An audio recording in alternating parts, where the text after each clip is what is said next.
உங்க பிரசன்னத்தில் சிறகில்லாமல் பறக்கிறேன். உங்க சமூகத்தில் குறைவில்லாமல் வாழ்கிறேன். உங்க பிரசன்னத்தில் சிறகில்லாமல் பறக்கிறேன். உங்க சமூகத்தில் குறைவில்லாமல் வாழ்கிறேன். சொல்லுங்க. உங்க பிரசன்னத்தில் சிறகில்லாமல் பறக்கிறேன். உங்க சமூகத்தில் குறைவில்லாமல் வாழ்கிறேன். உங்க பிரசன்னத்தில் சிறகில்லாமல் பறக்கிறேன். உங்க சமூகத்தில் குறைவில்லாமல் வாழ்கிறேன். என் தஞ்சமானீரே, என் கோட்டையானீரே, என் துருகமானீரே, என் நண்பரானீரே, என் தஞ்சமானீரே,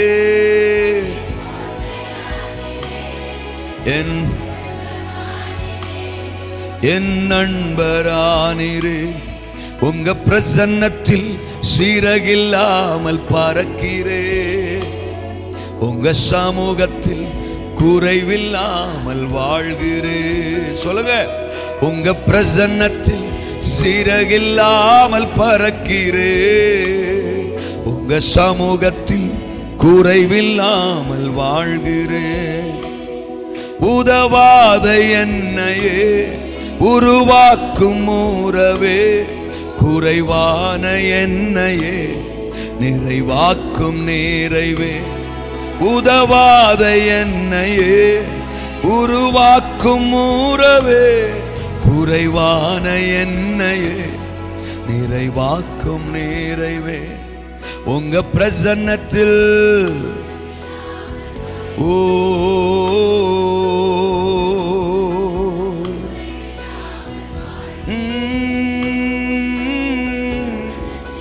சிறகில்லாமல் யாதராக நாசந்தரகல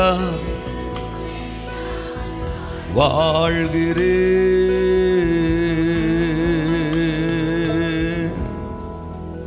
Thank you for thy marvelous presence.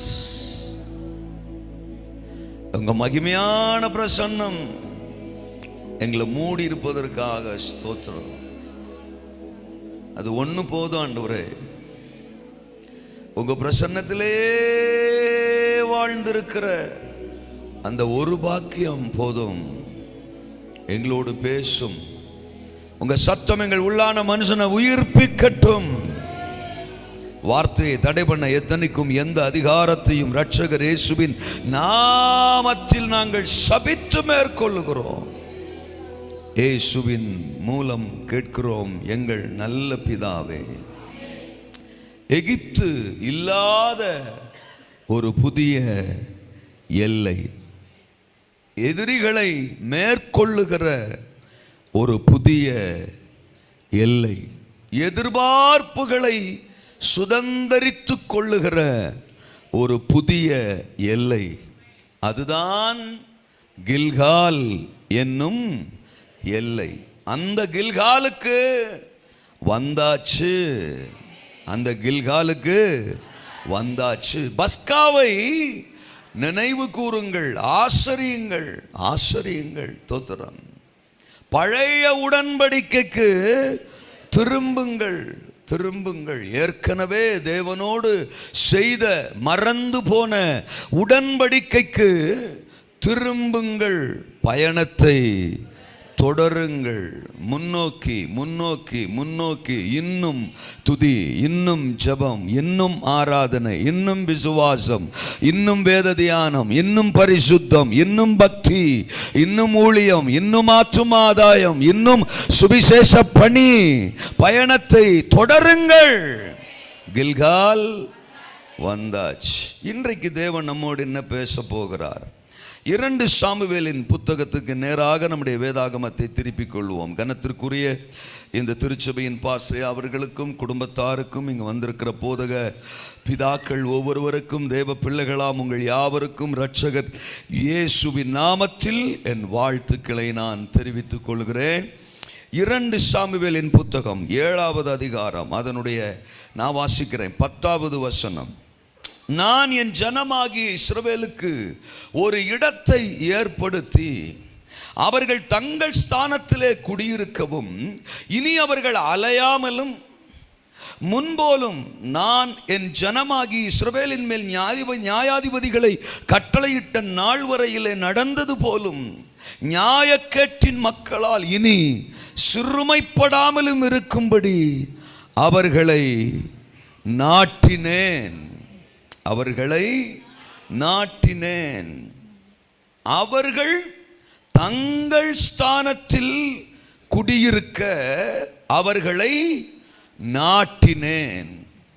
அவர்கள் தங்கள் ஸ்தானத்திலே அவர்களுக்கென்று நான் ஆயத்தம் பண்ணி வைத்திருக்கிற ஸ்தானத்திலே, என் உள்ளங்கைகளில் வரைந்திருக்கிற அவர்களுக்குரிய ஸ்தானத்திலே அவர்களை நான் நாட்டினேன் என்று கர்த்தர் சொல்லுகிறார்.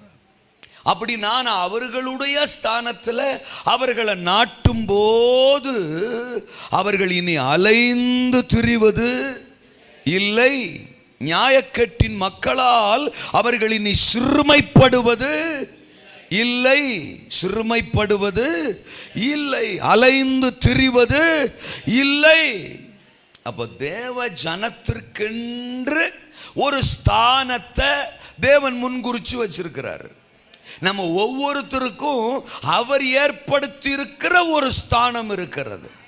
அதில் தான் நாம் அமரணும், அதில் தான் நாம் அமர்ந்திருக்கணும், அதில் தான் நம்மளை அமர்த்தணும். அதுதான் தேவனுடைய விருப்பம். நாம் நமக்குரிய ஸ்தானத்தில் அமர்ந்திருக்கிறோமா? ஆமா. ஆண்டவர் தம்முடைய பிள்ளைகளை அவரவருக்கு நியமித்திருக்கிற அவர்களுக்குரிய ஸ்தானத்தில் அவர்கள் அமர்ந்திருக்க வேண்டும் என்று விரும்புகிறார். நீங்க எசேக்கியேல் 37ஆம் அதிகாரம் 14ஆம் வசனத்துக்கு போனீங்கன்னா, நான் என்னுடைய ஆவியை உங்களில் வைப்பேன், அப்பொழுது நீங்கள் உயிரடைவீர்கள், உங்கள் தேசத்திலே உங்களை வைப்பேன். உங்கள் தேசத்தில் உங்களை வைப்பேன். ஏன்? அவங்க அப்ப பாபிலோன்ல இருக்காங்க. சிறுமைப்பட்ட ஒரு தேசத்தில், சிறுமைப்படுத்துகிற ஒரு தேசத்தில், சிறையிருப்பின் ஒரு தேசத்தில் அவர்கள் இருக்கிறாங்க. அவர்கள் அதற்காக அழைக்கப்பட்டவர்கள் அல்ல, அதற்காக தெரிந்து கொள்ளப்பட்டவர்கள் அல்ல.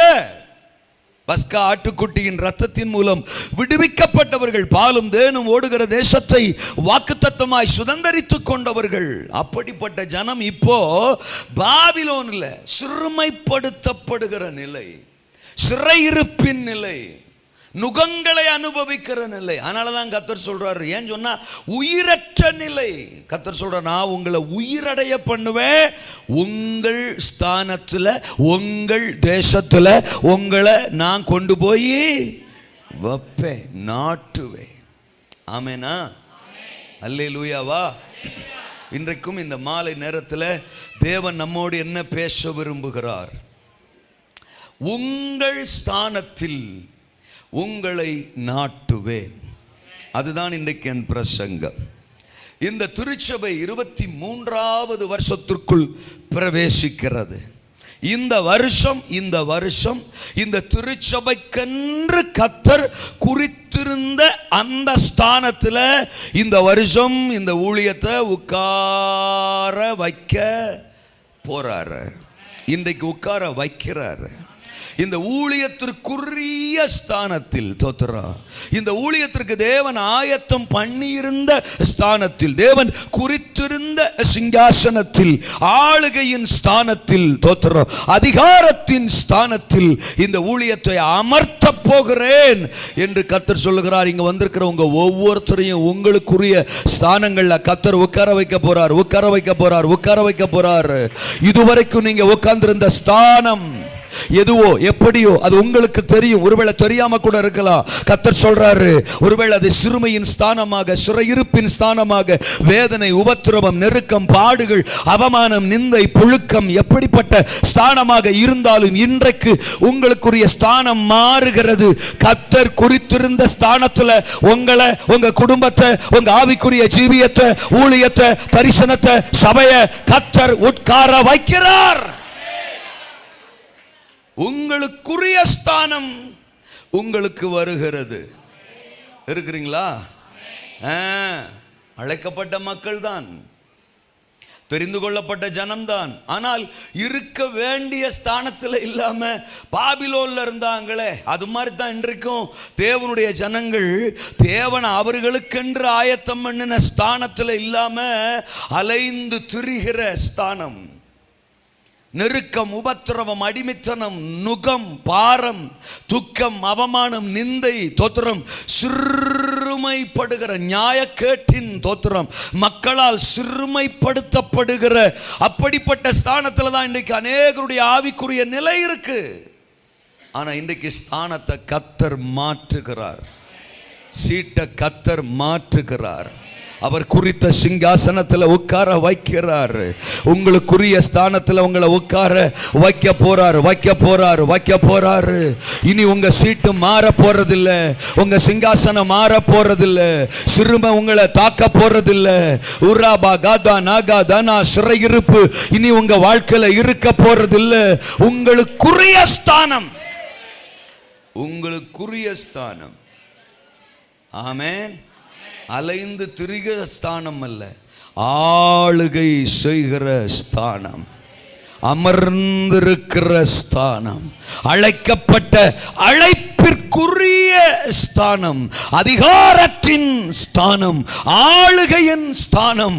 அந்த ஸ்தானத்தில் தேவன் உங்களை உட்கார வைக்க போறேன், இன்றைக்கே உங்களை உட்கார வைக்கிறேன்னு சொல்றாரு. ஏதாவது புரியுதா? சச்சி மனசிலாயோ? அல்லேலூயா சொல்லுங்க. அவர் உட்கார வச்சான்னா ஒரு பயலும் ஒன்றும் பண்ண முடியாது. நமக்குரிய சீட்டில் அவர் நம்மளை உட்கார வைக்கும்போது எந்த கொம்பனும் அந்த சீட்டை பறிக்கிறதுக்கு வாய்ப்பு, ஆளுகையை பறிக்கிறதுக்கு வாய்ப்பு. அவங்க ஏதோ ஒரு சீட்டில் உட்காந்துக்கிட்டு என்னென்னமோ நினச்சிக்கிட்டு இருக்கிறாங்க. ஐயோ பாவம்.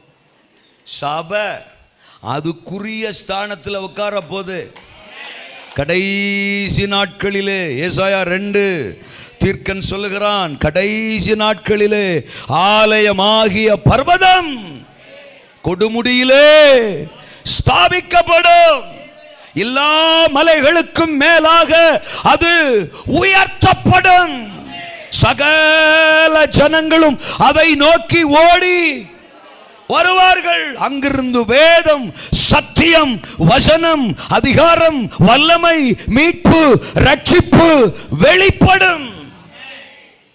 அந்த நாட்கள் வந்துட்டு சபையை அதற்குரிய ஸ்தானத்தில் உட்கார வைக்க போறாரு. ஹலோ, அநேகருடைய சீட்டிலிருந்து அவர்களை இறக்கி ஆண்டவர் சபையை அதற்குரிய சீட்டில் உட்கார வைக்க போறாரு. அழைக்கப்பட்ட கூட்டத்தை அதற்குரிய சீட்டில் உட்கார வைக்க போறாரு. அபிஷேகம் பண்ணப்பட்டவனை அவனுக்குரிய சீட்டில் உட்கார வைக்க போறாரு. ஊழியர்களை அதிகாரப்படுத்த போறாரு. எழுப்புதலின் காலம் இது. தேசத்தை தோத்திரம் தேவன் பக்கம் திருப்புகிற நாட்கள் இது. அந்தகாரத்தை வீழ்த்துகிற காலம். இதுவரைக்கும் சபையை சிறுமைப்படுத்தின கூட்டம் தோத்திரம் தவிடுபடியாக சுக்குநூறாக உடைந்து நொறுங்க போகிற காலம். சபை உயர்ந்திருக்க போது, தேவ ஜனங்கள் உயர்ந்திருக்க போறாங்க, ஆராதிக்கிற ஜனங்கள் உயர்ந்திருக்க போறாங்க, நீங்க உயர்ந்திருக்க போறீங்க, உங்க குடும்பம் உயர்ந்திருக்க போது. உங்க ஸ்தானத்துல உங்களுக்குரிய ஸ்தானத்துல பிரதர் தோத்திரம் உங்களை கர்த்தர் இன்னைக்கு உட்கார வைக்கிறார்.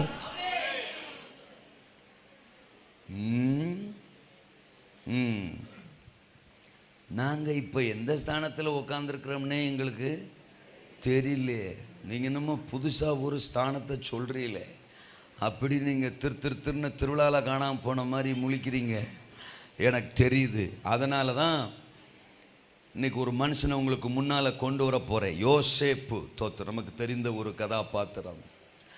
அவன் லைஃப்பில் அவன் கடந்து போன 4 விதமான ஸ்தானங்களை குறித்து இன்றைக்கு நான் பிரசங்கிக்க போகிறேன். அவன் அழைக்கப்பட்டவன், தெரிந்து கொள்ளப்பட்டவன், தேவனுடைய பெரிய திட்டத்திற்கென்று முன்குறிக்கப்பட்டவன்.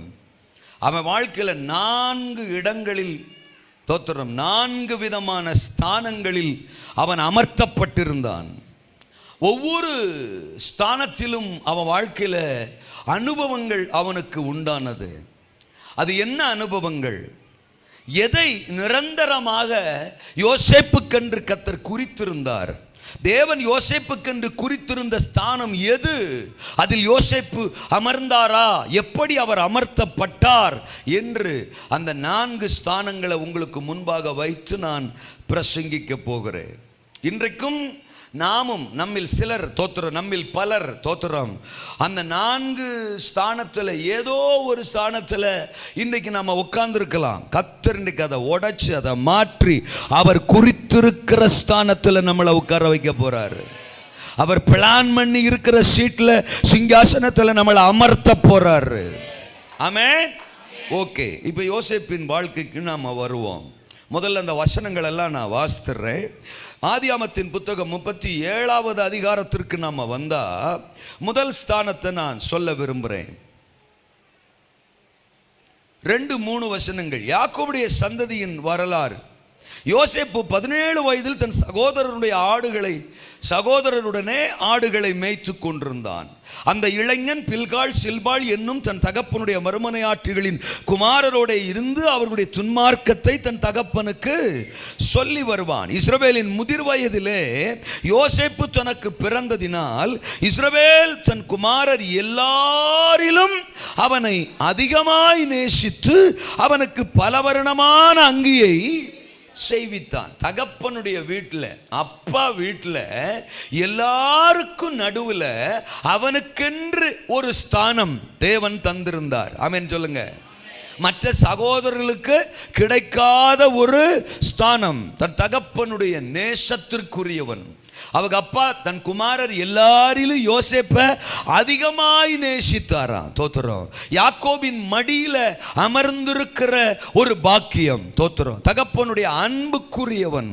பலவர்ண அங்கி வீட்டில் மற்றவங்களுக்கு இல்லாத ஒன்று அவனுக்கு இருந்துச்சு. அப்பாவுடைய அன்பு அவனுக்கு இருந்துச்சு, அப்பாவுடைய அக்கறை அவனுக்கு இருந்துச்சு, அப்பாவுடைய ஆசீர்வாதம் அவனுக்கு இருந்துச்சு. தோத்திரம். அப்படி ஒரு ஸ்தானம் யோசேப்புக்கு தகப்பனுடைய வீட்டில் இருந்தது. ஆமேனா? ஆமேனா ஒரு ஆமேன் சொல்லலாம்ல. எங்களுக்கு டவுட்டாக இருக்கியா? தோத்திரம். நான்லாம் கழித்து தான் சொல்ல முடியும், கூட்டமெல்லாம் முடிச்சுட்டு தான் நாங்கள் சொல்லணுங்கிற மாதிரி உட்காந்துருக்கீங்களே. அவன் தகப்பன் வீட்டில் யோசேப்புக்குன்னு ஒரு ஸ்தானம் இருந்தது. ஆமேன். சரி, இது அப்படியே இருக்கட்டும்.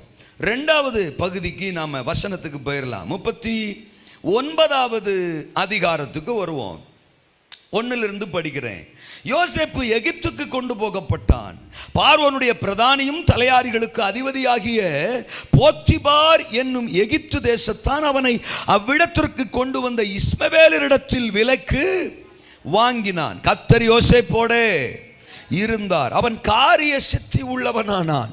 அவன் எகிப்தியனாகிய தன் எஜமானுடைய வீட்டிலே இருந்தான். கர்த்தர் அவனோடே இருக்கிறார் என்றும் அவன் செய்கிற யாவையும் கர்த்தர் வாய்க்க பண்ணுகிறார் என்றும் அவன் எஜமான் கண்டு யோசேப்பினிடத்தில் தயவு வைத்து அவனை தனக்கு ஊழியக்காரனும் தன் வீட்டுக்கு விசாரணைக்காரனும் ஆக்கி தனக்குண்டான யாவற்றையும் அவன் கையில் ஒப்புவித்தான். தோத்திரம். அண்ணமாரெல்லாம் பிளான் பண்ணி தோத்திரம் இவனை பகைச்சு குழியில் தூக்கி போட்டு அப்புறம் காசுக்கு அடிமையாக என்ன செஞ்சிட்டாங்க? விட்டு போட்டார்கள். ஒரு நல்ல ப்ரொமோஷன், ஹை லெவலில் இருந்து ஒரு டீப் ப்ரொமோஷன் மாதிரி ஆகிப்போச்சு. அப்பா வீட்டில் அவர் மடியில் உட்காந்துருந்தவனுக்கு இப்போ கீழே ஒரு அடிமையாக ஒரு வீட்டில் தோத்திரம் விற்கப்பட்டு போன நிலை. ஆனா பாருங்க, ஆண்டவர் எல்லா சூழ்நிலையிலும் யோசேப்போடு கூட இருந்தார். இருந்தாரா? அல்லேலூயாவா? கர்த்தர் யோசேப்பு கூட தானே இருந்தாரு. தோத்திரம். அதுல எனக்கு என்ன எக்ஸைட்மெண்ட்டுங்கிற மாதிரி உட்காந்துருக்கீங்க. தோத்திரம். கர்த்தர் யோசேப்போட இருந்தார். சொன்னா உங்க கூட இருப்பார். தோத்திரம். எந்த சூழ்நிலையிலும் அவர் அவனை விட்டு விலகவே இல்லை. இப்போ போத்திபார் வீட்டுக்கு வந்த உடனே கர்த்தர் அவன் கூட இருந்ததுனால அவன் செய்யற காரியம் எல்லாம் வாய்க்குது. அவன் நிமித்தம் அந்த வீடு ஆசீர்வதிக்கப்படுது.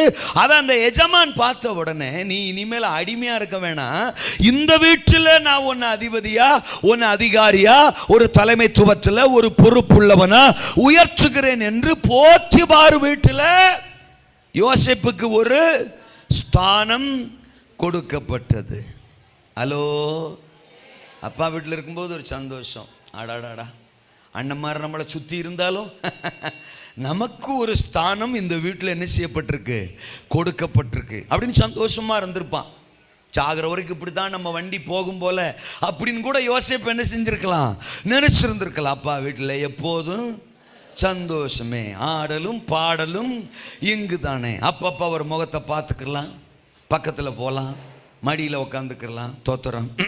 கன்னத்தை கிள்ளி விடலாம், இல்லாட்டா கன்னத்தில் ஒரு முத்தம் கூட கொடுத்துக்கலாம். அப்படின்னு தான் என்ஜாய்மெண்ட்டில் தான் போய்கிட்டு இருக்கு. இதுதான் சாகிற வரைக்கும் போலன்னு நினச்சிருந்துருப்பான். வாய்ப்பு இல்லை ராஜா. தோத்திரம். அப்படிங்கிற மாதிரி இப்போ அவனை தூக்கி எங்கே போட்டாச்சு, போத்திபார் வீட்டில். ஆஹா, தோத்திரம், அற்புதமாக இருந்தோமே, இப்போ அடிமையாயிட்டோமே அப்படின்னு வேதனைப்படுற சமயத்தில் அந்த வீட்டில் தேவன் அவனுக்கு ஒரு ஸ்தானத்தை போத்திபார் மூலமா கொடுக்கிறார். கையை வேற்றுராமேனா? இப்போ ஒரு சந்தோஷம். ரெண்டாவது, அடாடா, அண்ணன்மார் நம்மளை அடிமையா வித்து போட்டாலும் ஆண்டவர் நம்மளை விடலை. தோத்திரம். இந்த இடத்துல, இந்த வீட்டில், இந்த சூழ்நிலையில நமக்கு ஒரு ஸ்தானம் என்ன செய்யப்பட்டிருக்கு, கொடுக்கப்பட்டிருக்கு. இது அப்படியே கண்டினியூ ஆனா போதும். இந்த வீட்டிலே இப்படி இருந்துட்டா போதும். நல்ல சோறு கிடைக்கி. தோத்திரம். நல்ல ஒரு வேலை, நல்ல ஒரு ஜாப், நல்ல ஒரு பொசிஷன், நல்ல ஒரு நிலை, நல்ல ஒரு ஸ்தானம், இந்த வீட்டையே நிர்வகிக்கிற ஒரு நிலை. சூப்பர். தோத்திரம். ஆமென். அல்லேலூயா.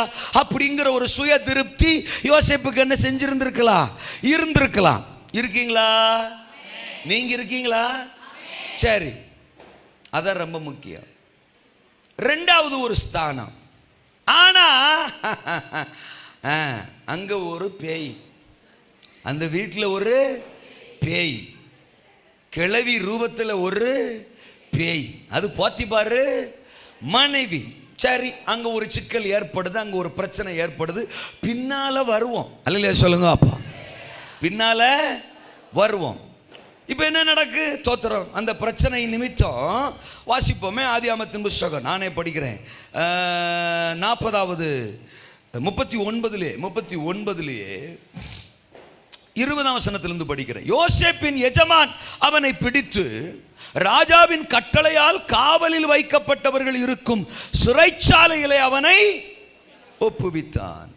அந்த சிறைச்சாலையில் அவன் இருந்தான். கர்த்தரோ யோசேப்போடே அவன் மேல் கிருபை, சிறைச்சாலை தலைவனுடைய தயவு அவனுக்கு கிடைக்கும்படி சிறைச்சாலை தலைவன் சிறைச்சாலையில் வைக்கப்பட்ட யாவரையும் யோசேப்பின் கையிலே, அங்கே அவர்கள் செய்வதெல்லாவற்றையும் யோசேப்பு செய்வித்தார். இப்ப என்ன நடக்கு? தோத்திரம். அந்த போத்திபார் மனைவி பண்ண பிரச்சனையில போத்திபார் கொடுங்கோபமாகி யோசேப்பை தூக்கி சிறைச்சாலையில் போட்டுறார். ஆகா, நான் என்னடா தப்பு பண்ணேன், ஏண்டா எனக்கு மட்டும் இப்படியே நடக்கு. தோத்திரம். தப்பு பண்ணவனுக்கெல்லாம் ஒன்றும் நடக்க மாட்டேங்குது. தப்பு பண்ணாத எனக்கு தான் தகராறு தகராறு தகராறு பிரச்சனையாவே நடந்துகிட்டு இருக்கு அப்படின்னு யோசிச்சு ஜெயிலில் வந்து தொப்பு கட்டின்னு விழுகிறான். தோத்துறான். என்ன நடக்கு? ஜெயிலையும் கர்த்தர் கூட இருந்தாரா? யோசேப்பா இருந்தா ஜெயிலில் கூட கர்த்தர் கூட இருப்பார். அவரும் நானும் உன் கூட ஜெயிலில் இருக்கேன். கர்த்தருக்கு ஸ்தோத்திரம். அல்லேலூயா. எனக்கு அரண்மனையிலலாம் இருக்க விருப்பம் இல்லை. என் யோசேப்பு எங்கே இருக்கானோ அங்கே தான் நான் இருப்பேன். நீ இருக்கிற இடம் சிறைச்சாலையாக இருந்தாலும் உன் கூட அங்கே இருந்துடுறேன். கர்த்தருக்கு ஸ்தோத்திரம். அங்க இருக்கார். இப்ப என்ன நடக்கு? அந்த சிறைச்சாலை தலைவனுடைய கண்கள்ல தயவு கிடைக்க பண்ணி அந்த சிறைச்சாலையில் இருக்கிற எல்லாவற்றையும் யோசேப்பின் கையில் அந்த தலைவன் ஒப்புவிக்கிறான். அங்கே யோசேப்புக்கு ஒரு சொல்லுங்க ஸ்தானம். அங்கே யோசேப்புக்கு ஒரு ஸ்தானம். இப்ப யோசேப்பு நினைச்சிருப்பான், தோத்துறான், ஆண்டவர் விடலடா. அல்லேலூயா. ஆளாளுக்கு நம்மளை கைவிட்டாலும் அவர் நம்மளை என்ன செய்யல, கைவிடல. சிறைச்சாலையில போட்டாலும் இங்கேயும் ஒரு ஸ்தானத்தை கர்த்தர் நமக்கு கொடுத்துட்டாரு. போதும் போதும் போதும் போதும் போதும். இனி ஜெயிலிருந்து வெளில வருவோமாங்கிற நம்பிக்கையெல்லாம் கிடையாது. ஏன்னா அவ்வளோ பெரிய குற்றச்சாட்டு அவன் மேல. இன்னும் சொல்ல போனா இவன் ஒரு தோத்திரம் எபிரேயன். He was not an Egyptian. அவன் ஒரு ஹீப்ரு, அவன் ஒரு எபிரேயன். அன்றைக்கு எகிப்தியர் பார்வையில் எபிரேயர்கள் அருவருப்பானவர்கள். ஆனாலும் இவன் மேல சாட்டப்பட்ட குற்றச்சாட்டு மிக மோசமானது. அதனால இவன் வெளில வர்றதுக்கு எந்த சான்ஸும் இல்லை. ஒருவேளை இந்த சிறைச்சாலையில் நமக்கு கிடைக்கப்பட்ட இந்த ஸ்தானம் நிரந்தரமாக ஒருவேளை இருந்தால் நல்லது, இந்த ஸ்தானத்திலேயே நாம இருந்துடலாம் அப்படின்னு கூட யோசேப்பு நினைச்சிருந்திருக்கலாம். ஒரு முறை கூட அவன் ட்ரை பண்ணி பார்க்குறான் ஜெயிலிருந்து வெளில வர்றதுக்கு. பானபாத்திரக்காரனுக்கு சொப்பனத்துக்கு அர்த்தம் சொல்லி தோத்துறான். பார்வோன் உன்னை பழையபடியும் உயர்த்திடுவாரா, போன இடத்துல என்ன பார்வோன் கிட்ட பற்றி சொல்லு, தோத்துறோம், நான் ஒன்றும் எந்த குற்றமும் செய்யலை, எனக்கு ஒரு ஹெல்ப் பண்ணு அப்படின்னு சொல்லி அனுப்புகிறான். ஆனால் அந்த பானபாத்திரக்காரனோ யோசேப்பை நினையாமல் மறந்து விட்டான். ஒரே ஒரு ஹோப் இருந்துச்சு, அந்த ஹோப்பும் ஜாலி முடிஞ்சிட்டு, அவ்வளவுதான். தோத்துறோம். இனி நம்ம இந்த சிறைச்சாலையில் தான் ஜாகிற வரைக்கும் இருந்தாகணும். இங்க கிடைச்சிருக்கிற இந்த ஸ்தானம் தோத்திரம், இதுதான் நமக்கு கடைசி வரைக்கும் போல அப்படின்னு நினைச்சிருந்திருப்பான். இல்லை யோசேப்பு, அல்லையா சொல்லுங்க. அப்போ இனிமேத்தா உனக்கென்று பரலோக தேவன் குறித்திருந்த அந்த ஸ்தானம், அந்த ஸ்தானம். ஆமெனா.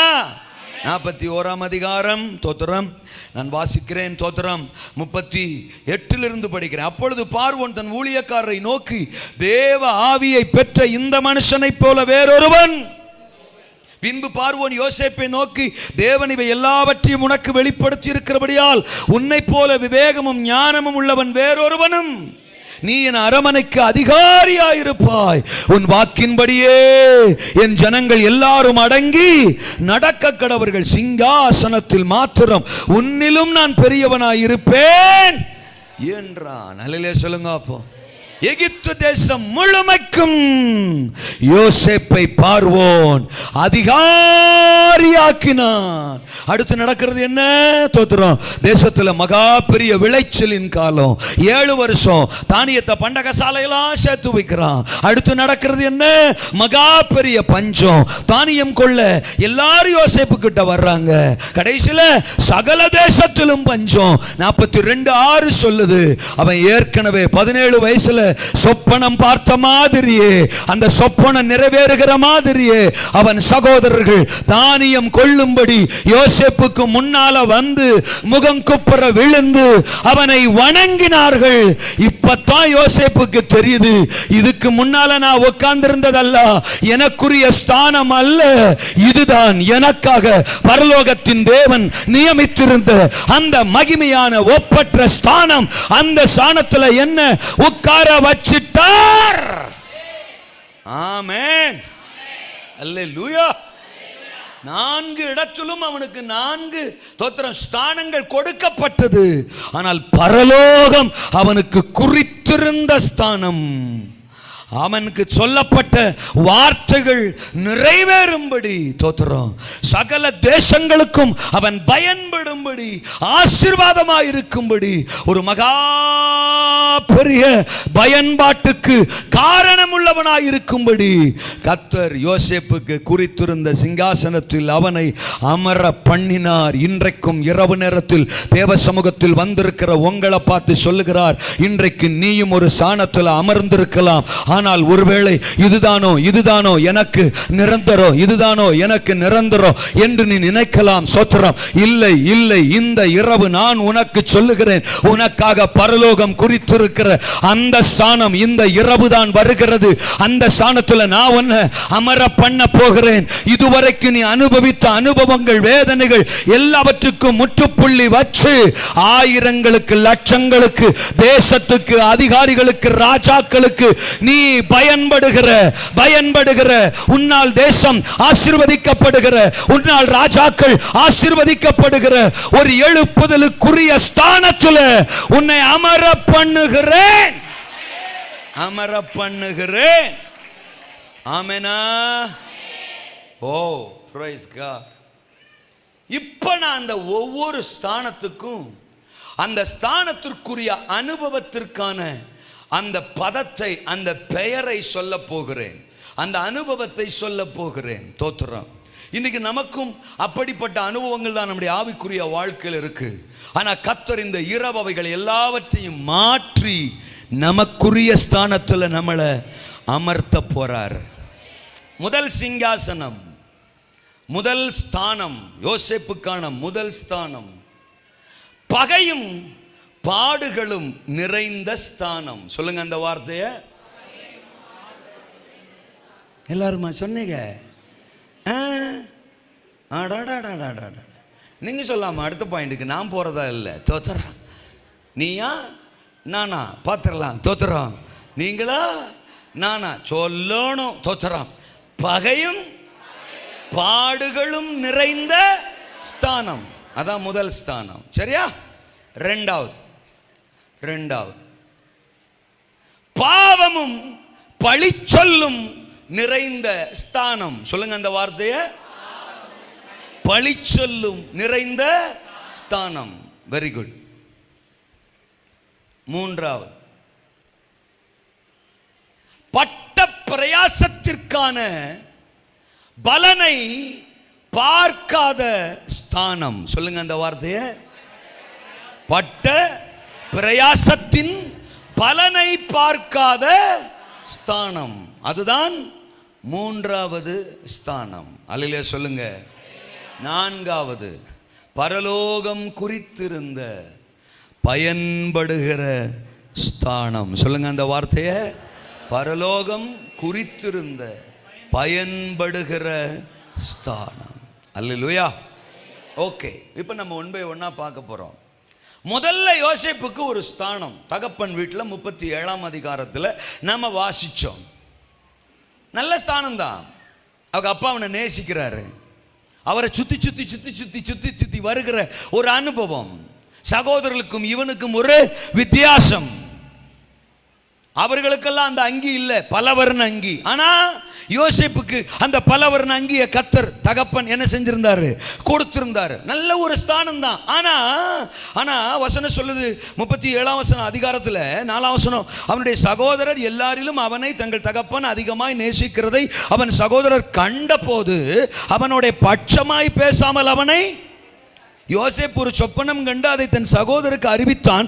அது நிமித்தம் அவனை இன்னும் அதிகமாய் பகைத்ததோட விட்டாங்களா? தோத்திரம். 23வது வசனம், யோசேப்பு தன் சகோதரத்தில் சேர்ந்த போது யோசேப்பு உடுத்தி கொண்டிருந்த பலவர்ண அங்கி அவர்கள் கழற்றி அவனை எடுத்து அந்த குழியிலே போட்டார்கள். அது தண்ணீர் இல்லாத வெறுங்குழியாய் இருந்தது. பகை பாடு, பாடு பகை, அதுதான் அவன் அனுபவித்த முதல் ஸ்தானம்.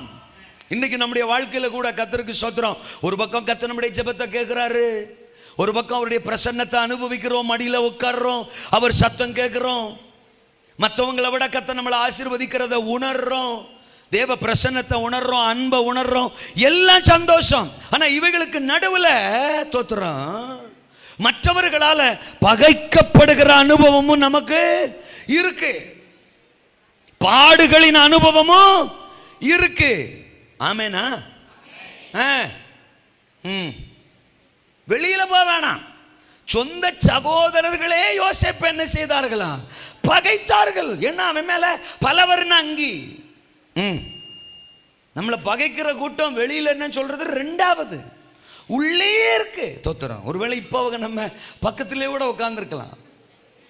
ஏதோ ஒரு புகையை கிளப்பி விட்டு போவோம். அல்ல சொல்லுங்க. அப்போ எல்லாம் நம்ம சகோதரர்கள் தான், சகோதரி தான். நாலு அந்நிய பாஷை நம்ம பேசிட்டா அவங்களுக்கு பிடிக்க மாட்டேங்குது.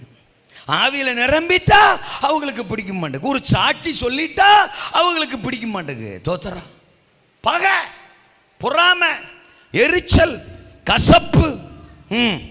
சாட்சி சொல்லுது வாரு, வாரம் சொல்லும் சாட்சி. உனக்கு இருந்தா நீ சொல்லு. இல்ல அப்ப கம்முன்னு கட. ஒரு ஆளு சாட்சி சொல்லிடக்கூடாது. எப்ப பாரு சாட்சி சொல்லுது. அதுக்கு இருக்கு சொல்லுது, இருக்கு சொல்லுது. உனக்கு இல்லைன்னா கம்முன்னு கட. ஸ்தோத்திரம். ஆவியில நிரம்பி விட்டு கொடுத்து அபிஷேகத்தில் நிரம்பி ஆராதிச்சா ஆமா ரொம்பத்தான் ஓவர் அப்படிங்கிறது. அது மேல ஆவி இறங்கி இருக்கு, ஆவியானவர் இறங்கி இருக்கிறாரு. அது குதூகலத்துல, மகிழ்ச்சியில, சந்தோஷத்துல அந்நிய பாஷை பேசுது. உனக்கு ஆவி இல்லையா? டேஸ். அல்லேலூயா. அதை பெற்றுக்கொள்ள முயற்சி பண்ணு. ஆமென் சொல்லுங்க. இன்னைக்கு சபைக்குள்ளதாங்க பகை. ஒரு விசுவாசிக்கு விரோதமா இன்னொரு விசுவாசி பகை. விசுவாசிகள்லாம் சேர்ந்து பாஸ்டரை பகைக்கிறது. ஒரு பாஸ்டர் இன்னொரு பாஸ்டரை பகைக்கிறது. ஹலோ. ஒரு சபை இன்னொரு சபைய பகைக்கிறது. இடையில பாட்டு, எழுப்புதல் தேசத்துல என் கண்கள் காண வேண்டும், ஒன்ன முதல்ல போட வேண்டும், அதற்கப்புறம் தான் எழுப்புதல். நான் சொல்றது புரியுதா? ஒருத்த மேல அபிஷேகம் இருந்தா நம்மளால அதை ஜீரணிக்க முடியல. ஒருத்தங்க நல்லா பாடிட்டா பிடிக்க மாட்டேங்குது. ஒருத்தங்க ஆறால நடத்துனா பிடிக்க மாட்டேங்குது. ஒருத்தங்க நல்ல ஜெபம் பண்ணா பிடிக்க மாட்டேங்குது. அப்போ ஆவி சரியில்லை. ஏசரத்தின் ஜெயம். ஹலோ. யோசேப்பு நினைச்சிருப்பான், என்கிட்ட என்னடா பிரச்சனை? தோத்துறோம். என் கூட கர்த்தர் பேசுறாரு, அதுக்கு நான் என்ன பண்ண முடியும்? நான் போனா அவர் சொப்பனத்தை கொடுக்கிறாரு, வெளிப்பாடுகளை தர்றாரு, நான் என்ன பண்ண முடியும்? அப்பா என்ன நேசிக்கிறாரு, கட்டி பிடிக்கிறாரு. அதுக்கு காரணம் நீங்க பண்ற துன்மார்க்கத்தை நான் பண்றதில்ல, உங்க கூட நான் மிங்கிள் ஆகிறது இல்ல. அவருக்கு பிரியமா நான் இருக்கேன், அவரையே சுத்திக்கிட்டே இருக்கேன், அவர் அன்பிலே இருக்கிறேன். அதனால அவருக்கு என் மேல அதிக அன்பு. அதுக்கு நான் என்ன பண்ண முடியும்? எப்ப பாரு என் மேல பொறாமப்படுறாங்க, எப்ப பாரு என்ன பகைக்கிறாங்க. ஒரு ஒரு ஒரு ஒரு ஒரு டிஸ்டர்பன்ஸ் இருந்துகிட்டே இருந்துச்சு யோசேப்புக்கு. என்னதான் வீட்டில் ஒரு ஸ்தானம் தனக்கு இருந்தாலும் தோத்துறோம், அந்த ஸ்தானத்தில் அவனுக்கு ஒரு திருப்தி இல்லை, ஒரு மகிழ்ச்சி இல்லை. தன்னை பகைக்கிற கூட்டம் இருந்துகிட்டே இருக்கு. வெளியில இருந்தா பிரச்சனை இல்லைங்க. ஏசரத்தன் ஜெயம். கோலியாத்தெல்லாம் தாவீதுக்கு மேட்ரே இல்லை. ஒரே நாள், ஒரே கல். மர்கேயா அல்ல சொல்லுங்க. ஒரே நாள், ஒரே சொல், ஒரே கல். கிரு கிரு கிரு கிரு கிரு தொப்பு. தோத்துறோம். ஜாலி முடிஞ்சு. ஆமீன் சொல்லுங்க. ஆனா சாகர வரைக்கும் அவனுக்கு மிகப்பெரிய ப்ராப்ளம் சவுலு. சவுலே சவுலே சவுலே. தாவீது சாகர வரைக்கும் இல்லை, சவுல் சாகர வரைக்கும். நான் சொல்றது உங்களுக்கு புரியுதா இல்லையா? கோலியாத்து ஒரு நாள் பிரச்சனை சார், கதை முடிஞ்சு. அவன் பாட்டுக்க வர்றான், ஒத்த கல்ல எடுத்து வைக்கிறான், ஒரு சுத்து சுத்துறான், ஆளு காலி. தட்டி விட்டு டீயை கொடு சார், அல்ல சொல்லுங்க அப்படிங்கிற மாதிரி அவன் பாருங்க ரொம்ப அசால்ட்டா சோழியை முடிச்சிட்டான். இவங்க தோத்துறான். அது பல நாளா புலம்பிட்டு கிடக்குறாங்க. அவன் 40 நாளா வந்து சத்தம் போட்டுக்கிட்டு இருக்கிறான். அவனுக்கு முன்னால நிக்கிற ஒருத்தனுக்கும் பயம் இல்லை, ஒருத்தனுக்கும் தைரியம் இல்லை, ஒருத்தனுக்கும் துணிவு இல்லை. எல்லாம் கலங்கி மிகவும் பயப்பட்டார்களாம். யாராவன் தோத்துறான்? ஜீவனுள்ள தேவனுடைய சேனையை நிந்திக்கிறதுக்கு யாராவன்? என் மேல ஆவியானவர், என் மேல அபிஷேகம், என் கூட கர்த்தர் தோத்துறான். அவர் நாமத்தை தூஷிக்கிறதுக்கு இவனுக்கு இடம் கொடுக்க மாட்டேன், வாய்ப்பு கூடும். தோத்துறா. ஒரே நாள் கதையை முடிச்சு காட்டுறேன் அப்படின்னு கதையை முடிச்சிட்டான். ஹலோ. இந்த வெளியில இருந்து கொக்கரிக்கிற அபாமாதாமா சபைக்கு விரோதமா அப்படி பண்ற, இப்படி பண்ற, அப்படி பேசுற, இப்படி பேசுற கோலியாத்துக்கள் எல்லாம் மேட்ரே கிடையாது. நான் சொல்லுங்க. அப்போ மேட் சும்மா பிசுக்கோத்து. நான் சொல்றது ஏதாவது புரியுதா? சும்மா சாத்தான் ஜோதிகான், சாத்தான் பிரச்சனை பண்றான், சாத்தான் அதை பண்றான் இதை பண்றான் அப்படிலாம் சொல்லவே கூடாது. எப்பொழுதுமே அவனுக்கு கிரெடிட்டை கொடுக்கவே கூடாதுன்றேன். சும்மா சுவாதிக்கான் சுவாதிக்கான். நான் ஒன்று சொல்லவா, அவனை அதுக்குத்தான் வச்சிருக்கு. கோலியாத்துனா அப்படித்தான் இருப்பான், சாத்தான்னா அப்படித்தான் பண்ணுவான். பிரச்சனை அவனை அதுக்கு தான் வச்சிருக்கு. இன்னும் சொல்லவா, அதை கூட செய்யலைன்னா அவன் சாத்தானே கிடையாது. ஹலோ, சும்மா சாத்தான் ஜோதிகான், சாத்தான் ஜோதிகான், சாத்தான் பிரச்சனை பண்ணுறான், சாத்தான் எதுக்குறான். அவனுக்கு நான் 2 பேர் வச்சிருக்கேன். ஒன்று சப்பமண்டேன், இன்னொன்று பொக்கவாயன். சப்பமண்டையன் பொக்கவாயன், பொக்கவாயன் சப்பமண்டேன். தமிழ் தெரியுமா? அவன் தலையை நம்ம அப்பா என்ன செஞ்சிட்டாரு, நசுக்கிட்டாரு. சப்பமண்டேன் நொய்யின்னு இருக்கும் மண்டை, தோத்துறான். ஹலோ, மூளைகட்ட பய. நிறைய டைம் நமக்கு விரோதமாக பிரச்சனை பண்ணுறேன்னு சொல்லியே நம்மளை பெரிய ஆளாக்கிடுவான். அந்த இடத்துல அந்த சபை இருக்கிறது ஊருக்கே தெரியாது. ஆனால் பிரச்சனை பண்ணி அங்கே ஒரு சபை இருக்குன்னு அட்வர்டைஸ்மெண்ட் பண்ணுறதே அவன் தான். நம்ம செலவே பண்ண வேணாம். என்ன பேச்சக்கானா? இன்னும் சபை வளர்ச்சிக்கு ரொம்பவே உதவி செய்வான். நம்ம போய் சுவிசேஷம் சொன்னால் ஒரு ஆத்துமா வராது. ஆனால் அவன் ஒரு ஆளை அமுக்குனான்னு வச்சுக்கோங்க, ஆடிக்கிட்டே வந்துடும். தோத்துறான். எப்படி ஆத்துமா கொண்டு வரான் பாருங்க. சாப்பம் மண்டே பொக்கவாயன். 1 பேதுரு 5:8 எவனை விழுங்கலாமோ வென்று. தோத்துறான். கட்சிக்கிற சிங்கம் போல வகை தேடி, ஒத்த பல்லு கிடையாது, எல்லாத்தையும் உடைச்சு விட்டாரு. விழுங்கிறதுக்கு பல்லு இல்லாத பொக்கவாய ஏசரத்தம் செய்யும். நீங்க இந்த ஆங்கிள் சாத்தான பாருங்களேன், அவன் ரொம்ப சேமாயிருவான்.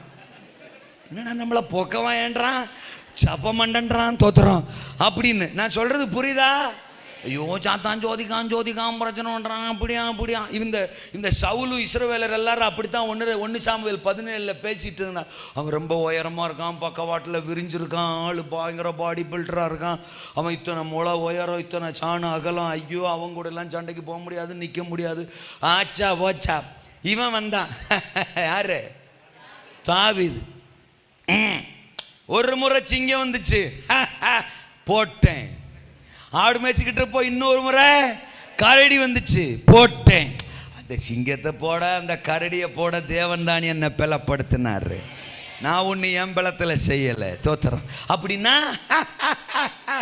அந்த சிங்கத்தை போட்ட மாதிரியே அந்த கரடியை போட்ட மாதிரியே இவனையும்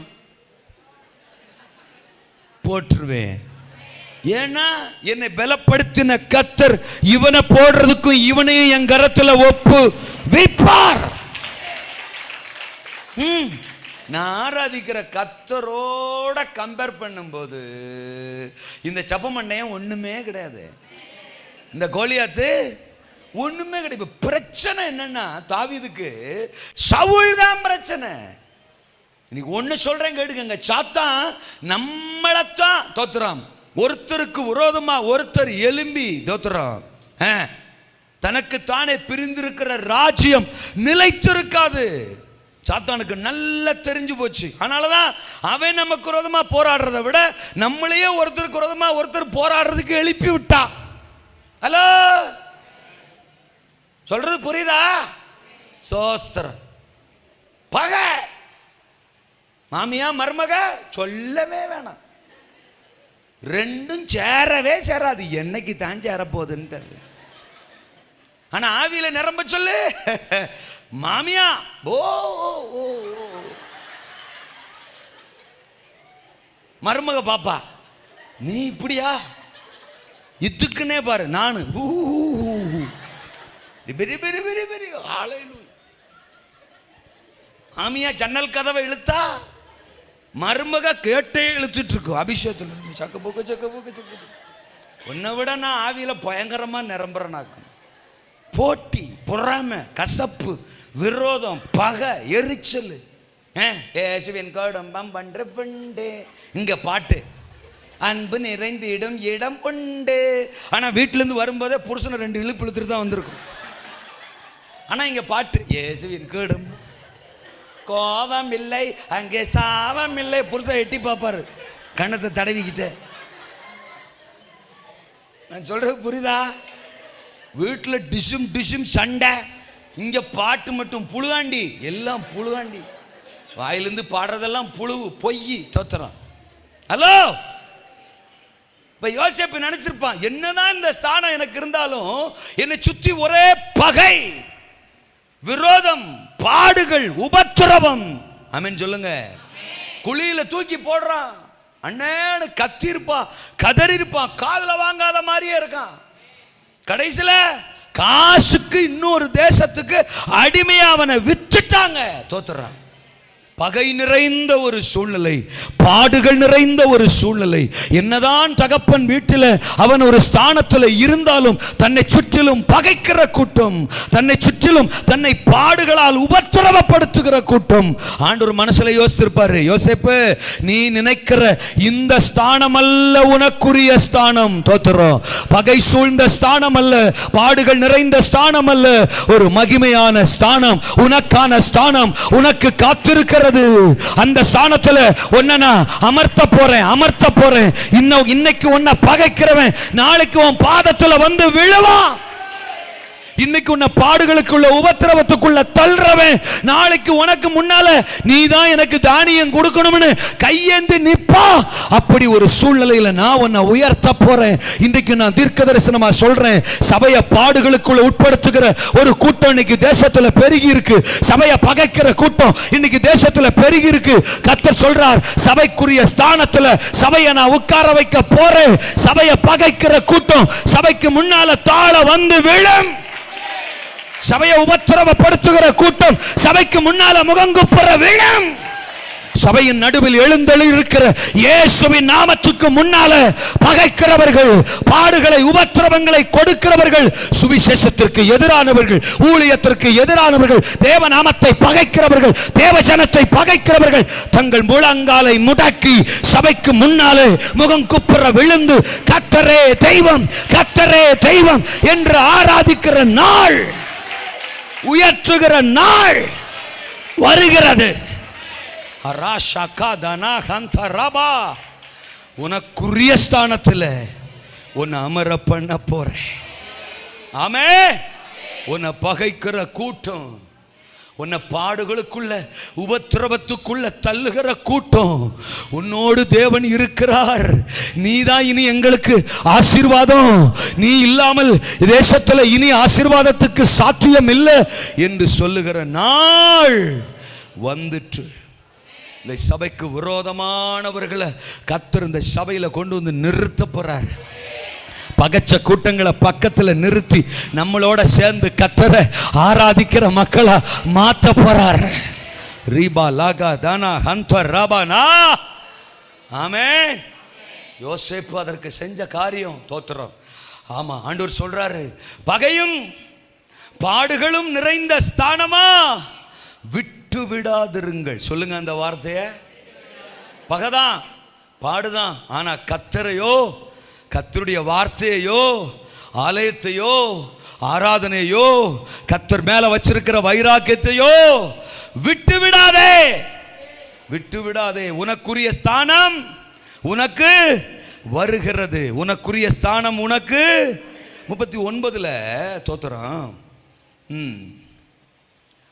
9ஆம் வசனத்தை நான் படிக்கிறேனே, தெரிஞ்ச வசனம் தான். இந்த வீட்டிலே என்னிலும் பெரியவன் இல்லை, நீ அவருடைய மனைவியா இருக்கிறபடியால் உன்னை தவிர வேறு ஒன்றையும் அவர் எனக்கு விலக்கி வைக்கவில்லை. இப்படி இருக்க நான் இத்தனை பெரிய பொல்லாங்குக்கு உடன்பட்டு தேவனுக்கு விரோதமாய் பாவம் செய்வது. எங்க சொல்றான்? போத்திபார் வீட்டில். நல்லா கவனிக்கணும். அப்பா வீட்டில் ஒரு ஸ்தானம் இருந்துச்சு, அண்ணன்மாரெல்லாம் பகைச்சாங்க, அவனை பாடுகளுக்குள் உட்படுத்தி உபத்திரவப்படுத்தி கெஞ்சுறான், கதறான், காதலே வாங்கிக்கல, காசுக்கு வித்துட்டான். ஆமேனா? வந்த இடத்துல போத்திபார் அவனுக்கு ஒரு வேலை போட்டு கொடுத்துருக்கான். அங்க போத்திபார் மனைவி அவனை பாவத்துக்குள்ளாக்க சோத்துறான், அவனை கட்டாயப்படுத்துறா. அந்த சூழ்நிலையில நல்லா கவனிக்கணும், யோசேப்பு இப்படி கூட சொல்லியிருக்கலாம்ல, கர்த்தர் என் கூடவா இருந்தாரு, கர்த்தர் என்னை கைவிட்டுட்டாரு, எங்க அப்பா வீட்டில் நான் என்ன தப்பு பண்ணேன், என் தகப்பன் வீட்டில் நான் என்ன தவறு செஞ்சேன், எங்க அப்பாவுக்கு பிரியமா தான் நான் நடந்தேன், துன்மார்க்கத்தோட நான் சம்பந்தம் இல்லாம தான் நான் வாழ்ந்தேன், ஆனா என் அண்ணன்மார் என்னை பகைச்சு என்னை பாடுகளுக்குள் உட்படுத்தி வேறொரு தேசத்துக்கு அடிமையா விக்கிற வரைக்கும் கர்த்தர் என்னை கைவிட்டுட்டாரு, என்னை காப்பாத்தலே, என்னை கண்டுக்கறலே. ஏன் எனக்கு இந்த பகைமையின் அனுபவம், ஏன் எனக்கு இந்த பாடுகளின் அனுபவம் வந்திருக்கிற இந்த தேசத்துல நான் என்னத்துக்கு கர்த்தரை நினைக்கணும், நான் என்னத்துக்கு கர்த்தருக்காக வைராக்கியம் பாராட்டணும் அப்படின்னு அவன் நினைச்சு அந்த ஆப்பர்ச்சுனிட்டிய அவனுக்கு சாதகமா அவன் பயன்படுத்திக்கணும்னு நினைக்கல. அந்த சூழ்நிலையிலும் அந்த போத்திபார் மனைவி கிட்ட சொல்றான், கர்த்தருக்கு ஸ்தோத்திரம், இந்த பாரு நீ என்னுடன் இருக்க விரும்புற, நான் வேறொருவருடன் என்னுடையவருடன் ஏற்கனவே இருக்கிறேன், அவரு கூட எப்பவும் இருக்க விரும்புறேன், அவருக்கு விரோதமா நான் ஒரு நாளும் பாவம் செய்ய மாட்டேன், அவரை நான் விட்டு கொடுக்கவே மாட்டேன், அவரை நான் விட்டு விடவே மாட்டேன், அவரை பிரியப்படுத்துறத நான் விட மாட்டேன். என் சகோதரர்கள் என்னை பகைச்சிருந்தாலும், என் சகோதரர்கள் என்னை பாடுக்குள்ள உட்படுத்தியிருந்தாலும், என்னை உபத்திரவப்படுத்தியிருந்தாலும், என்னை வேறு தேசத்திற்கு விட்டு போட்டிருந்தாலும், இன்னைக்கு இன்னொரு தேசத்துல பாஷை தெரியாத தேசத்துல நான் வந்து தோத்துறா ஒரு வீட்டில் வேலைக்காரனா இருந்தாலும், இப்படிப்பட்ட சூழ்நிலை எனக்கு அனுமதிக்கப்பட்டிருந்தாலும், என்னை அழைத்தவரை, எனக்கு வாக்கு பண்ணின என்னை தெரிந்து கொண்டவரை, என் நேசரை, என் யெகோவாவை, என் தகப்பனை, என் தேவனை, என் ஆண்டவரை எந்த சூழ்நிலையிலும் நான் விட்டு கொடுக்க மாட்டேன். எனக்கென்று ஒரு ஸ்தானம், அது ஒரு நாளில் என்னை தேடி வரும். இந்த பாடுகளின் அனுபவம் மாறும், பகையின் அனுபவம் மாறும், எனக்குரிய ஸ்தானத்தில் கர்த்தர் என்னை அமர பண்ணுவார். அது வரைக்கும் என் ராஜாவை, என் கர்த்தரை, அவரை துதிக்கிறத, அவரை பாடுறத, அவரை உயர்த்துறத, அவரை ஆராதிக்கிறத, வேதத்தை படிக்கிறத, ஆலயத்துக்கு வர்றத, அவரை உயர்த்துறத, அவருக்கு ஊழியம் செய்யறத நான் விட மாட்டேன், விட்டு விட மாட்டே. விட்டு விடாதிருங்கள். பாடுகளை பார்த்து, சூழ்நிலையை பார்த்து, பகைக்கிற கூட்டத்தை பார்த்து, பலவீனத்தை பார்த்து, எதிரான சூழ்நிலைகளை பார்த்து, சகோதரன் அப்படி பண்றானே, மனுஷங்க அப்படி பண்றாங்களே, கூட பிறந்தவங்க அப்படி பண்றாங்களே, தோத்திர சபைக்குள்ள இருக்கிறவங்களே இப்படி பண்றாங்களே, கூட ஆராதிக்கிறவங்களே என்ன விரோதிக்கிறாங்களே, கர்த்தர் கண்டுக்கிறாத மாதிரியே இருக்கிறாரு, தொடர்ந்து என் வாழ்க்கையில பாடுகள் அனுமதிக்கப்படுது, உபத்திரவங்கள் அனுமதிக்கப்படுது, வேதனைக்கு மேல வேதனை, கண்ணீருக்கு மேல கண்ணீர், படுகொலியின் அனுபவம், பள்ளத்தாக்கின் அனுபவம், வறட்சியின் அனுபவம், வனாந்தரத்தின் அனுபவம் அப்படின்னு சொல்லி ஒரு நாளும் தேவனை குறை சொல்லாதீங்க, தேவனை விட்டு கொடுக்காதீங்க, தேவனை விட்டுறாதீங்க. உங்களுக்கான நேரம் வந்துட்டு, உங்களை உங்க ஸ்தானத்துல கர்த்தர் அமர பண்ணுகிற நேரம் வந்துட்டு, பாடுகள் ஒவ்வொன்றும் உங்களுக்கான சோத்திரம், அந்த சிங்காசனத்திற்கான படிக்கட்டுகள் என்பதை மறந்துடாதீங்க. அல்லேலூயா. இது எல்லாத்துக்கும் மேல இந்த பூமியில நம்மளை உட்கார வைக்கிற ஸ்தானத்தை விட ஒரு மேலான உன்னதமான ஸ்தானம் நமக்குரிய சுயராஜ்யத்தில் நமக்காக காத்து கொண்டிருக்கிறது. அது பரலோக ராஜ்யம், அதுதான் நம்முடைய சுயதேசம், அதுதான் நம்முடைய சொந்த தேசம். அங்கே அவரோடு கூட சிங்காசனத்தில் வலது வாரிசத்தில் நம்மை அமர்த்த போகிறார். இக்காலத்தின் பாடுகள் இனி வெளிப்பட போகிற மகிமைக்கு ஒப்பிடத்தக்கவைகள் அல்ல. இன்னைக்கு இருக்கிற சூழ்நிலையை பார்த்து, பாவத்தை பார்த்து, பாடுகளை பார்த்து, பகைக்கிற கூட்டத்தை பார்த்து கர்த்தரையோ, ஆலயத்தையோ, பரிசுத்தத்தையோ, அபிஷேகத்தையோ, துதியையோ, ஆலயத்தையோ, ஆராதனையோ விட்டு கொடுக்காமல் ஓட கர்த்தர் நமக்கு உதவி செய்வாராக. பகைக்கிற கூட்டத்தை பார்க்காதீங்க, படைத்த கர்த்தரை மட்டும் பாருங்க. பாடுகளுக்குள்ள உங்களை உட்படுத்துகிற மனிதர்களை நீங்க பார்க்காதீங்க. உங்க பாடுகளை எல்லாம் மாற்றி உங்களுக்கான சிங்காசனத்தில் உட்கார வைக்க போற அவரை மட்டும் நீங்க நோக்கி பாருங்கள். அல்லேலூயா சொல்லுங்க. ஆமேனா? அல்லேலூயாவா? விட்டு விடாதிரு. முதல் ஸ்தானம் பகையும் பாடுகளும் நிறைந்த ஸ்தானம், ஆனாலும் விட்டு விடாதிருங்கள். அல்லேலூயா. இரண்டாவது, பாவமும் பழி சொல்லும் நிறைந்த ஸ்தானம். 39ஆம் அதிகாரத்தில் 7ஆம் வசனத்திலிருந்து ஸ்டார்ட் ஆகுது. தெரிஞ்ச சம்பவம் தான். யாரு? அந்த கிழவி தான். ஹலோ, அபிஷேகம் உள்ளவன் இருந்தான்னா அவனை வீழ்த்துறதுக்கு ஒரு 4 டிக்கெட்டு ரைட்டில், லெஃப்டில், ஃப்ரண்ட்டில், பேக்கில் கண்டிப்பாக இருக்கும். 4 இல்லைனாலும் 1ஆவது இருக்கும். அபிஷேகம் உள்ளவனுக்கு ஆஃபர் ஜாஸ்தி. அல்லே சொல்லுங்க. அப்போ சோத்திரம். யோசேப்பை குறித்து தேவனுக்கு ஒரு திட்டம் இருந்துச்சுன்னா அவனை வீழ்த்துறதுக்கு பிசாசுக்கு ஒரு திட்டம் இருக்கும். எப்படி ஆயிலும் அவனை வீழ்த்திடணும். அண்ணன்மாரை வச்சு சோழியை முடிக்கணும்னு பார்த்தா முடியல, காசுக்கு வித்துட்டாங்க. தோத்துறோம். இப்போ அந்த அம்மா அதான் போத்திபார் மனைவி. ஹலோ, வீட்டில் எத்தனை பேர் இருந்திருப்பாங்க? யோசேப்பு ஒருத்தன் தான் இருக்கானா? அங்கே பைபிள் சொல்லுது, அந்த 39ல் 6ஆம் வசனம், தோத்திரம், கடைசி பகுதி. யோசேப்பு அழகான ரூபமும் சௌந்தரிய முகமும் உள்ளவனாய். கர்த்தருடைய பிள்ளைனாலே ஒரு அழகு தாங்க. உங்களை தான் சொல்றேன், நீங்க இவ்வளவு பரிதாபமா பாக்குறீங்க. தேவனுடைய பிள்ளைனாலே நம்ம லட்சணம் உள்ளவைகளுக்கு அலங்காரம், அலங்கரிப்பு தேவை. ஏற்கனவே நம்ம அழகுங்க. அல்லேலூயா. யோசிப்புனால அழகு. அதனாலதான் பேய்க்கு அந்த கிழவிக்கு யோசேப்பு மேல ஒரு, நான் என்ன சொல்றேன், இயல்பாகவே நாம அழகும் போது அதே ஆபத்து. அழகுனாலே சொல்லுங்க ஆபத்து. நம்ம இயல்பாகவே அழகு, அதுக்கே பிசாசு ஆளுகளை வச்சு நம்மளை கவுக்கிறதுக்கு பிளான் பண்றான். இப்போ நான்லாம் மீட்டிங் போனால் எனக்கு திருமணமாகி ஒரே ஒரு மனைவியும் 2 பிள்ளைகளும் இருக்கிறார்கள் அப்படின்னு நானாவே ஒரு செல்ஃப் இன்ட்ரடக்ஷன் சொல்லிக்கிறேன். ஏன்? ஒரு செல்ஃப் சேஃப்டி தான். வாய்ப்பு இல்லடோய். ஹல்லேலூயா சொல்லுங்க. அப்பா ஏற்கனவே கல்யாணமாக இருக்காண்டோய், தோத்துறோம், 2 பிள்ளைகள் இருக்காமடோய் அப்படின்னு மைண்டில் போய் ஏறட்டும்னு தான். அதையும் தாண்டி பரவாயில்ல பார்த்துக்கலாம்னு 4 பேய் இருக்கும். நான் சொல்றது உங்களுக்கு புரியும்னு நினைக்கிறேன். புரியாத மாதிரியே உட்காந்துருப்பீங்க. ஹல்லேலூயா சொல்லுங்க. இப்போ என்னன்னா, இயல்பாகவே நாம அழகு, அதுவே ஆபத்துங்கும் போது அப்புறம் இதையும் தாண்டி ஓவர் டெக்கரேஷன். ஹலோ, என்ன பேச்சக்கானா? உலக அதிசயம் 7ன்றான். நான் கண்டுபிடிச்சது நோ நோ நோ. உலக அதிசயம் 8. யா, அது எப்படியா 8 அப்படின்னு கேட்குறீங்களா? நீங்க வேற. 60ன்றாங்க, ஆனாலும் கருப்பாவே இருக்கு.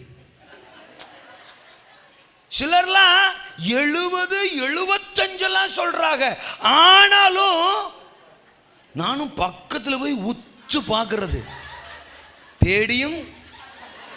ஏன்னா இப்பதான் ஃப்ரெஷ்ஷாக அடிச்சுட்டு வந்திருக்காரு.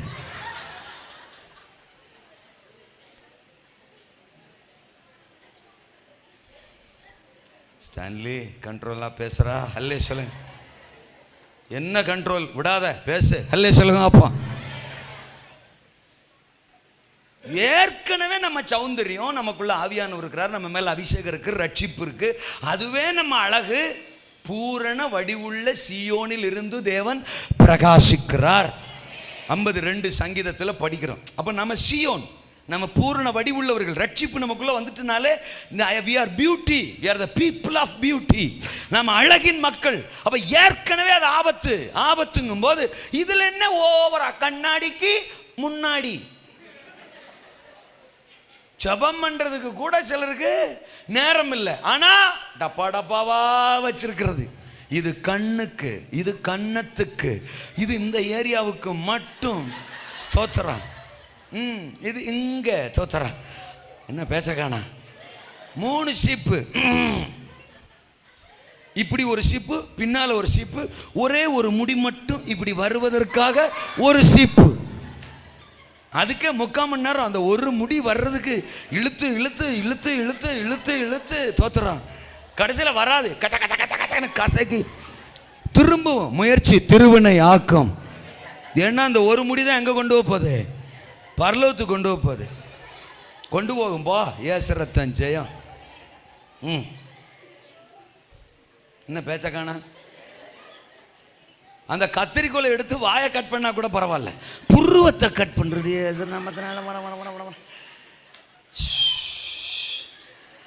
உனக்கே பிரச்சனை அப்படின்றீங்களா? ஊருக்கே பிரச்சனைன்ற எனக்கும் பிரச்சனையா?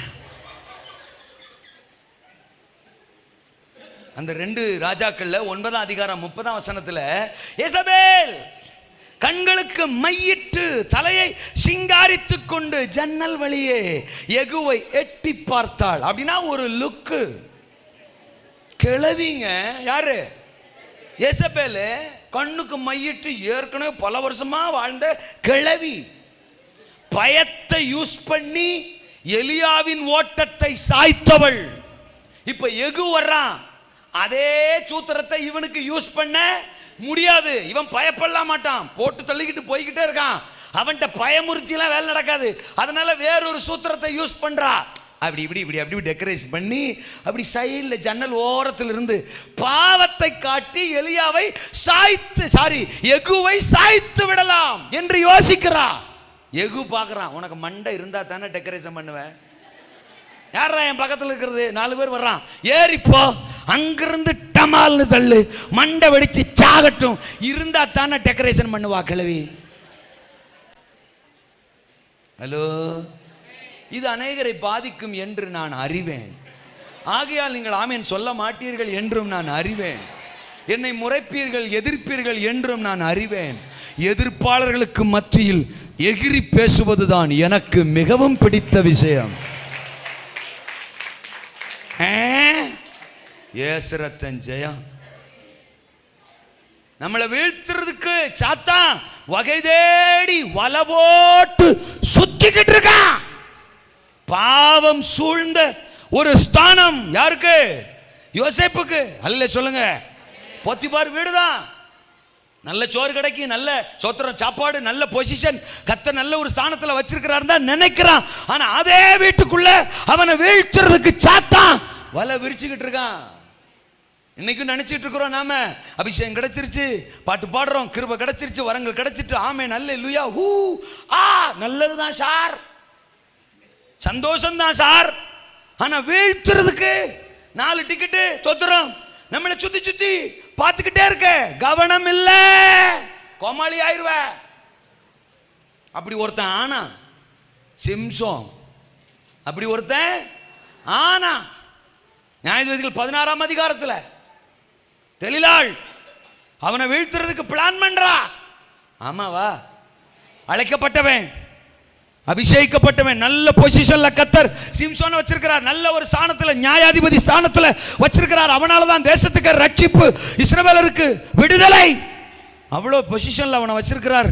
பாத்தீங்கன்னா அந்த தெலிலாள் எப்படியாகிலும் அவனை வீழ்த்திடணும், தந்திரமா தோத்திரம், தன்னுடைய மாய வலைக்குள்ள தோத்திரம் அவனை சிக்க வச்சு, உன் பலம் எதில் இருக்கு, உன் பலம் எதில் இருக்கு, சொல்லு டார்லிங், ஐ லவ் யூ, தோத்திரம் மறைக்காத, உண்மை சொல்லு, என்ன நீ யாரு பேய், உன்கிட்ட என்னத்துக்குடி நான் என் மேல இருக்கிற தேவ திட்டத்தை சொல்லணும். ஆமாவே வரமாட்டேங்குவாரு. அல்லேலூயாவா? கொன்னுடைய கொதவளை நெரிச்சு. ஆமெனா? நான் ஒரு இஸ்ரவேலன், அழைக்கப்பட்டவன், அபிஷேகிக்கப்பட்டவன், என்ன மகிமையான ஸ்தானத்துல கர்த்தர் வச்சிருக்கிறார். என்ன வீழ்த்துறதுலே நீ குறியா இருக்க. எதிர் வீட்டு ஜன்னல். ஒரு சிலர் யோசிக்கிறாங்க, நம்மளுக்கு தான் சொல்றாரு. இல்ல இல்ல இல்ல, அல்சூர் மெயின் ரோட்ல நடந்து போயிட்டு இருக்காங்கல்ல, அவங்களுக்கு சொல்லிக்கிட்டு இருக்கேன்.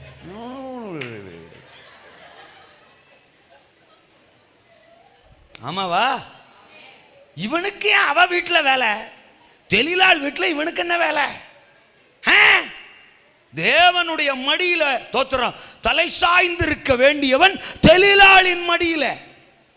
டார்லிங் சொல்லு. பலம் எதுல இருக்கு? 3 முறை மாத்தி மாத்தி தான் சொல்றான். அப்பவே இவன் புரிஞ்சிருக்கணுமா இல்லையா? ஆண்டவர் ஆப்பர்ச்சுனிட்டி கொடுக்குறாரு தப்பிச்சுக்கிறதுக்கு. டேய் குரங்குடாது, சரியான குரங்கு, உன் மேல இருக்கிற அபிஷேகத்தை கெடுக்கிறதுக்குன்னே பிளான் போட்டு தந்திரமா வேலை செய்யறா.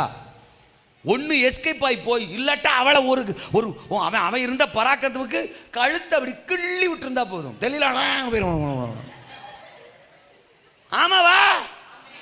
அதை விட்டுட்டு 4வது முறையும் நீ ஏமாத்துற, நீ ஆமா தோத்துறோம் அப்படின்னு ஒன்னே அப்படியே இருதயம் கரைஞ்சு எல்லா மேட்டரையும் அவள்கிட்ட சொல்லிட்டான். தலைய மொட்டை அடிச்சிட்டா. பாவத்துக்கு முன்னாடி, உலகத்துக்கு முன்னாடி தோத்துறா.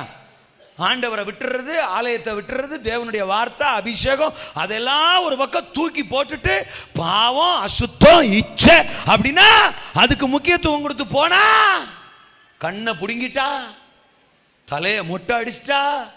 இப்ப பெலிஸ்தியர்களுக்கு முன்னால வேடிக்கை காட்டுற ஒரு கோமாளி, ஏமாளி, கோமாளி, தெளிலாட்ட ஏமாந்த ஏமாளி, பெலிஸ்தியர்களுக்கு முன்னால வேடிக்கை காட்டுற கோமாளி. அதுக்கா உன்னை அழைச்சாரு, அதுக்கா உன்னை அபிஷேகம் பண்ணாரு. இன்னைக்கு கர்த்தர் சொல்றார், ஆமென் சொல்லுங்க. பழிச்சொல், பழிச்சொல், சிம்சோனை பழிச்சொல் தோத்துறான். சிம்சோன் மேல மிகப்பெரிய பழிச்சொல், அவமானம், நிந்தை, அவச்சொல் தோத்துறான். அவச்சொல் இன்றைக்கும் அநேக அழைக்கப்பட்டவருடைய வாழ்க்கையில இதுதான். ஒரு காலத்துல நல்ல ரட்சிப்புல, பரிசுத்தத்துல, வைராக்கியத்துல, அபிஷேகத்துல நின்ன நிறைய பேர் கவனமா இல்லாம, எச்சரிக்கையா இல்லாம பாவத்துக்கு, சிற்றின்பத்துக்கு, உலகத்துக்கு, மோகத்துக்கு, தோத்திரம், காதலுக்கு, இச்சைக்கு இடம் கொடுத்து அபிஷேகத்தை இழந்து கர்த்தர் நாமத்தை துக்கப்படுத்துற மாதிரி அவமானத்தின் சின்னங்களாக இன்னைக்கு சாத்தான் நிறைய பேரை நிறுத்திட்டான். ஆனாலும் சிம்சோனுக்கு திரும்பவும் தலையிலே அந்த முடி முளைக்க தோன்றியது.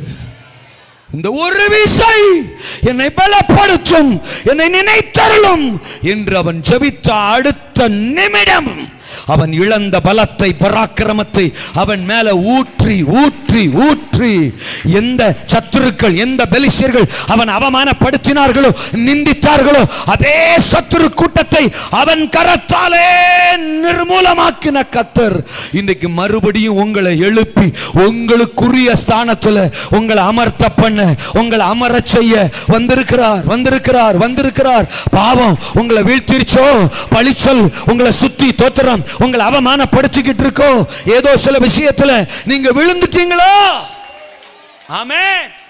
பாவம்னா ஏதோ காதல், இச்சை அது மட்டும் நினைக்க வேணாம். பொய்யின் ஆவியில விழுந்தாலும் பாவம், பொறாமையில விழுந்தாலும் பாவம், பெருமையில விழுந்தாலும் பாவம், கசப்புல விழுந்தாலும் பாவம், மாம்ச சுபாவம் எது நம்மளை அடிமைப்படுத்தி இருந்தாலும், மாம்சத்தின் சுபாவம் எதுல நம்ம விழுந்திருந்தாலும் அது பாவம், அது பாவம், அது பாவம். இந்த ஸ்தோத்திரம் இரவு நேரத்தில் ஏதோ ஒரு மாம்ச சுபாவம் நம்மளை வீழ்த்தி இருந்தாலும் once again மறுபடியும் கர்த்தர் உங்களை உயிர்ப்பித்து அதை ஜெயித்து அதன் மேல வெற்றி சிறக்க பண்ணி உங்களுக்கு குறித்திருக்கிற ஸ்தானத்துல, அதை ஆளுகிற ஸ்தானத்துல, அதை மேற்கொள்ளுகிற ஸ்தானத்துல, அதை அழிக்கிற ஸ்தானத்துல அமர்த்த போறேன்னு சொல்றார், சொல்றார். அல்லேலூயா. முதல்ல சொன்னேன், தோத்திரம், பகையும் பாடுகளும் நிறைந்த ஸ்தானம் விட்டு விடாதிருங்கள் சொன்னா. இப்ப சொல்றாரு, பாவமும் பழிச்சொல்லும் நிறைந்த ஸ்தானம் விலகி ஓடுங்கள். சொல்லுங்க, சொல்லுங்க, சொல்லுங்க. அப்படி ஒரு சூழ்நிலை நமக்கு வரும்போது அந்த இடத்திலிருந்து தேவ ஜனம் என்ன செய்யணும்? விலகி ஓடணும். பாவத்திற்கு விலகி ஓடுங்கள். 2 தீமோத்தேயு 2:22 தீமோத்தேயுவை பார்த்து பவுல் சொல்றார், பாலியத்துக்குரிய இச்சைகளுக்கு விலகி ஓடு. யாக்கோபு 4:7 சொல்றார், பிசாசுக்கு எதிர்த்து நில்லுங்கள், ஆனா பாவத்துக்கு விலகி ஓடுங்க. நம்மால் ரெண்டையும் மாத்தி செய்யும். பிசாசுக்கு விலகி ஓடிரும். ஐயோ பெய் பெய் பெய் பெய் பெய் கருப்பா இருக்கு, தோத்துறோம் அப்படின்னு ஓடிரும்.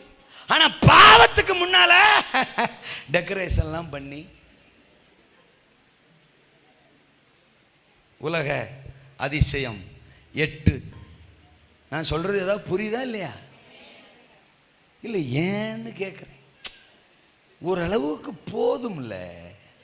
பெயிண்டரு அந்த பட்டி பார்ப்பான் பாருங்க, தோத்துறான். பெயிண்டரு சுவரை பட்டி பார்ப்பான் பாருங்க, அந்த மாதிரி பட்டி பார்க்கறது என்னத்துக்கு? இல்லை கேட்க, வாலிப பிள்ளைக பண்ணுனா கூட சரி, ஏதோ பிள்ளைக அது வாட்டுக்க டெக்கரேஷன் பண்ணுதுன்னு சொல்லலாம். கல்யாணம் ஆகி 2, 3 பெத்து போட்டாச்சு, வயசும் ஒரு 45, 50, 55 ஆனதுக்கு பிறகு எதுக்கு பெயிண்டிங்கு? இல்லை இது நம்மளை பரலோகம் கொண்டு வைப்பதா? சொல்லுங்க, இல்லை சொல்லுங்க. நாம விழுகிறதுக்கா இல்லை வேற ஆளை விழுத்துறதுக்கா? ரத்தம் செய்யும் கோதவளை நெரிச்சு கொல்ல. அடுத்த முறை என்ன பெங்களூர்ல கூப்பிடுவாங்கல்ல, நான் பேசுறது இல்ல. கோதவளை நெரிச்சு கொல்ல. ஏன்னா எழுப்புதல் வரணும் இல்லையா? இதெல்லாம் எழுப்புதலுக்கு தடை இல்லையா? பாவத்தோட எழுப்புதல் வந்துருமா? அசுத்தத்தோட ரட்சிப்பு வந்துருமா? இல்ல சார், பாவத்தோட எழுப்புதலுக்கு சாத்தியம் இல்ல சார். சத்தம் வரமாட்டேக்கு சார். ஆமீன் சொல்லு சார். அந்த ஆளை விட்டுருங்க சார். எந்த ஆளை? அதுதான் இப்போ உங்க மனசுல வந்து போகுதுல, அந்த ஆளு தான். இன்னும் ரொம்ப டீப்பா யோசிக்கிறீங்க. 4-5 இருக்கா? தோத்துறான். ஏதாவது ஒரு ஆள்னா ஆமேன் வந்திருக்கணும்ல. ரொம்ப டீப்பா யோசிக்கிறாங்க. அந்த ஆளையும் இந்த ஆளையும் இந்த ஆளையும் அந்த ஆளையும் 4ஐயுமா? 4 இல்லை 7ஐயும் விடு. இயேசு ரத்தம் ஜெயம். ஒரு சிலர் யோசிக்கிறாங்க, இன்னும் கொஞ்ச நேரத்தில் விரல் நீட்டி நமக்கே சொல்லுவார் போல தெரியுது. உனக்கு அந்த யோசனை வந்துருச்சுனாலே சந்தோஷம். விட்டுரு, விலகி. அந்த 12ஆம் வசனத்தில் நான் அடிக்கடி சொல்லுவேன், அந்த அந்த போத்திபார் மனைவி 10ஆம் வசனம் சொல்லுது, டெய்லியும் நித்தம் தினமும் யோசேப்பை டார்ச்சர் பண்ணிக்கிட்டே இருப்பா. பாவம் விடாது, வாசப்படியிலே படுத்திருக்குமா. டெய்லியும் நம்மளை வீழ்த்துறதுக்கு போராடிக்கிட்டே தான் இருக்கும். 12ஆம் வசனம் வரும்போது அவன் வஸ்திரத்தை பற்றி பிடித்தாளா. யாரு? போத்திபார் மனைவி யோசேப்பு. வஸ்திரமா வச்சுக்கோ, நானே பிச்சுக்கோ.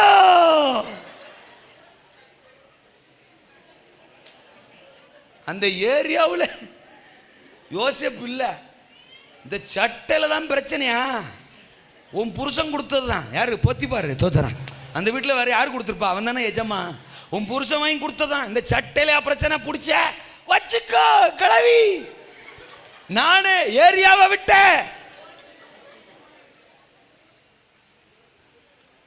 வருதா பாரு வாயில.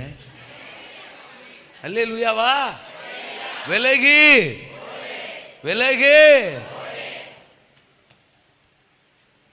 பகையும் பாடுகளும் நிறைந்த ஸ்தானம் விட்டு விடாதிருங்கள் தேவனை. பாவமும் பழிச்சொல்லும் நிறைந்த ஸ்தானம் விலகி ஓடுங்கள். பாவத்தை விட்டு விலகி ஓடும். அல்லேலூயா சொல்லுங்க. 3வது ஸ்தானம் தோத்திரம். பட்ட பிரயாசத்திற்கு பலனை பார்க்காத ஸ்தானம். அடுத்து இவனை தூக்கி ஜெயிலில் போட்டாச்சு. தோத்திரம். அது ஏற்கனவே இந்த வசனம் எல்லாம் படிச்சுட்டேன்.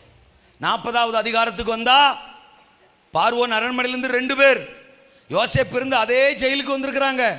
ஒருத்தன் சுயம்பாகிகளின் தலைவன், ஒருவன் பானபாத்திரக்காரன். ஒரே நாளில் 2 பேருக்கும் சொப்பனம். திருன்னு முழிச்சுக்கிட்டு இருக்காங்க காலங்காத்தால. யோசேப்பு கேட்குறாரு, இன்னும் ஒரு சைஸா இருக்கிய? தோத்திரம். சொப்பனம் பார்த்தோம், இவ்வளவு தானே? கர்த்தர் இருக்கிறார், சொல்லு சொப்பனத்தை. தோத்திரம். நீ சமயக்காரனா? உனக்கு 3 நாளில் இந்த மாதிரி நடக்கும். யூ ஆர் கோயிங் டு மர்கேயா. தோத்திரம். எனக்கு அது ஒரு ஹிந்தி வார்த்தை தான் தெரியும். அல்லையா சொல்லுங்க. நீ மண்டையை போட போற. தோத்திரம். ஆனா நீ பணபத்திரக்காரன், நீ மறுபடியும் உன் ஸ்தானத்துல உயர்த்தப்பட போற. உன்னை பார்வன் திரும்பவும் உன்னை நிலையில நிறுத்த போறாரு. அப்படி நீ வாழ்ந்திருக்கும் போது 14ஆம் வசனத்துல சொல்லுவாரு, என்ன செஞ்சுக்க நினைச்சுக்க. உனக்கு திரும்பவும் அந்த பதவி கிடைக்கும் போது நான் அர்த்தம் சொன்னல, என்ன நினச்சிக்க, பார்வோன்ட்ட என்னை பற்றி என்ன செய்ய பேசு. நான் எந்த தப்பும் பண்ணாமல் இந்த ஜெயிலில் இருக்கிறேன், தோத்துறோம். இந்த கிளவி கெடுத்த கெடுதலை தோத்துறோம். நான் ஒரு தப்பும் பண்ணலை, என்னை எப்படி ஆகி இங்கிருந்து விடுதலை பண்ணுறதுக்கு ஏற்பாடு பண்ணு அப்படின்னு அவன்கிட்ட ரொம்ப நேரம் பேசி அவனை அனுப்பி வைக்கிறான். அவன் பாப்பா 40 அதிகாரத்தின் கடைசி வசனம் சொல்லுது, அவனோ யோசேப்பை நினையாமல் அவன் பட்ட பிரயாசத்திற்கான பலன் அவனுக்கு என்ன செய்யல.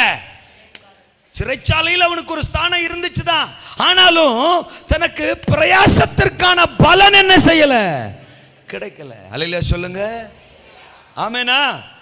இன்றைக்கு ஆவிக்குரியவர்களுக்கு அடுத்த பிரச்சனை ஒன்று தோத்திரம், பகையும் பாடுகளும் நிறைந்த சூழ்நிலை. இன்னொன்று பாவமும் பழி சொல்லும் என்னை நிறைந்திருக்கே அப்படிங்கிற சூழ்நிலை. மூன்றாவது பட்ட பிரயாசம். ஜெபம் பண்ணியாச்சு, பைபிள் படிக்கிறேன், சர்ச்சுக்கு போறேன், ஆராதனை பண்றேன், உபவாசம் போடுறேன், ஊழியம் செய்கிறேன். ஆனா நான் பண்ண ஜெபங்களுக்கு, நான் பட்ட பிரயாசத்திற்கு என் கண்ணுக்கு முன்னால இதுவரைக்கும் பலனை நான் என்ன செய்யல, பார்க்கல. நிறைய பேருக்கு இந்த பாரம் இருக்கு. 10 வருஷமா ஊழியஞ்சிறேன், 20 வருஷமா ஊழியஞ்சிறேன், என் ஊழியத்திற்கான பலனை நான் என்ன செய்யல, பார்க்கல. இதுவரைக்கும் நான் போட்ட ஜெபத்திற்கான உபவாசத்திற்கான பலன்களை இதுவரைக்கும் என் கண்ணு பார்க்கல. இங்க யோசேப்பு பிரயாசப்பட்டும் அவன் நினைச்ச பலன் அவனுக்கு என்ன செய்யல, கிடைக்கல. இருக்கீங்களா?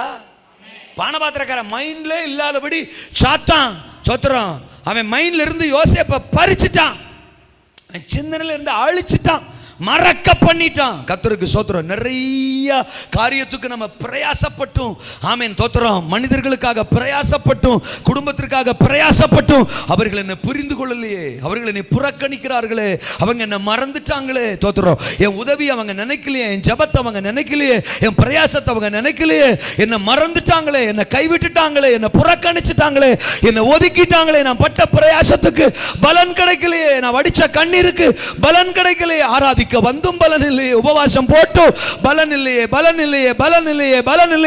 அதுதான் இதுவரைக்கும் நீ கண்ட ஸ்தானம். கர்த்தர் சொல்றாரு, நீ பட்ட பிரயாசத்திற்கான பலன்களை ஒட்டுமொத்தமாய் உன் கண்கள் பார்க்கிற ஸ்தானம், நேரம் உனக்காக வந்துவிட்டது.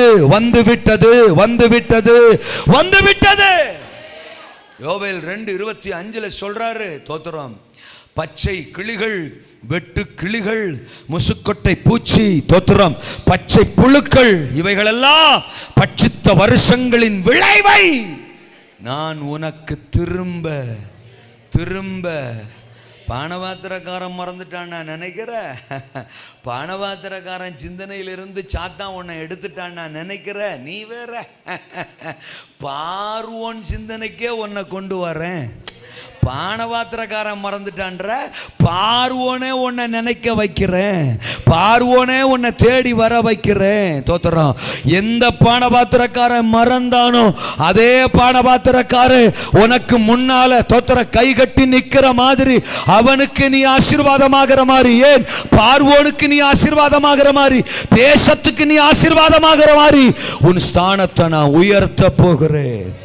சபையே, இத்தனை வருஷங்கள் தீர்க்க தரிசனமா கர்த்தர் சொல்றார், கடந்த 22 வருஷங்கள் நீங்கள் பட்ட பிரயாசங்களுக்கான பலனை பார்க்கலையே, இன்னும் பார்க்கலையே அப்படிங்கிற ஏக்கருக்கா இந்த 23வது ஆண்டு ரீபா லாகா தானா கரபா நீங்கள் பட்ட 22 வருஷம் பட்ட எல்லா பிரயாசத்திற்கான பலனை இந்த வருஷம் உங்க கண்கள் பார்க்க போது வந்திருக்கிறவங்க ஒவ்வொருத்தருக்கும் கர்த்தர் சொல்றாரு, இதுவரைக்கும் நீங்க வடிச்ச கண்ணீருக்கான பலன், ஜெபிச்ச ஜெபத்துக்கான பலன், போட்ட உபவாசத்திற்கான பலன், ஆமென் தோத்திரம், செய்த ஊழியத்திற்கான பலன், விதைத்த காணிக்கைக்கான பலன், கொடுத்த தசம பாகங்கள், தோத்திரம், ஊழியத்தை தாங்கின அந்த தோத்திரம் பிரயாசத்திற்கான பலன், தோத்திரம்.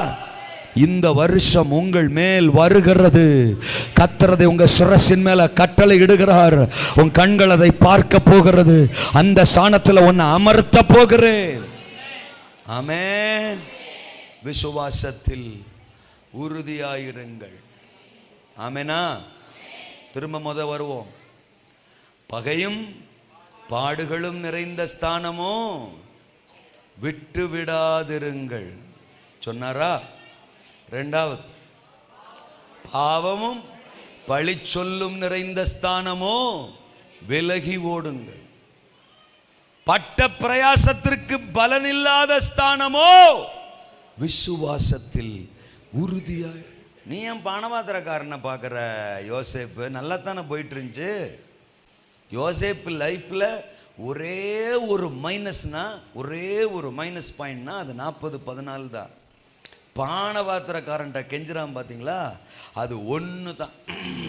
அவனை நம்பினான் பாருங்க, அவன் தனக்கு உதவி செய்வான்னு நினைச்சான் பாருங்க. அல்ல சொல்லுங்க, அது ஒன்று தான். யோசேப்பே, அவனையா நீ பார்க்குற?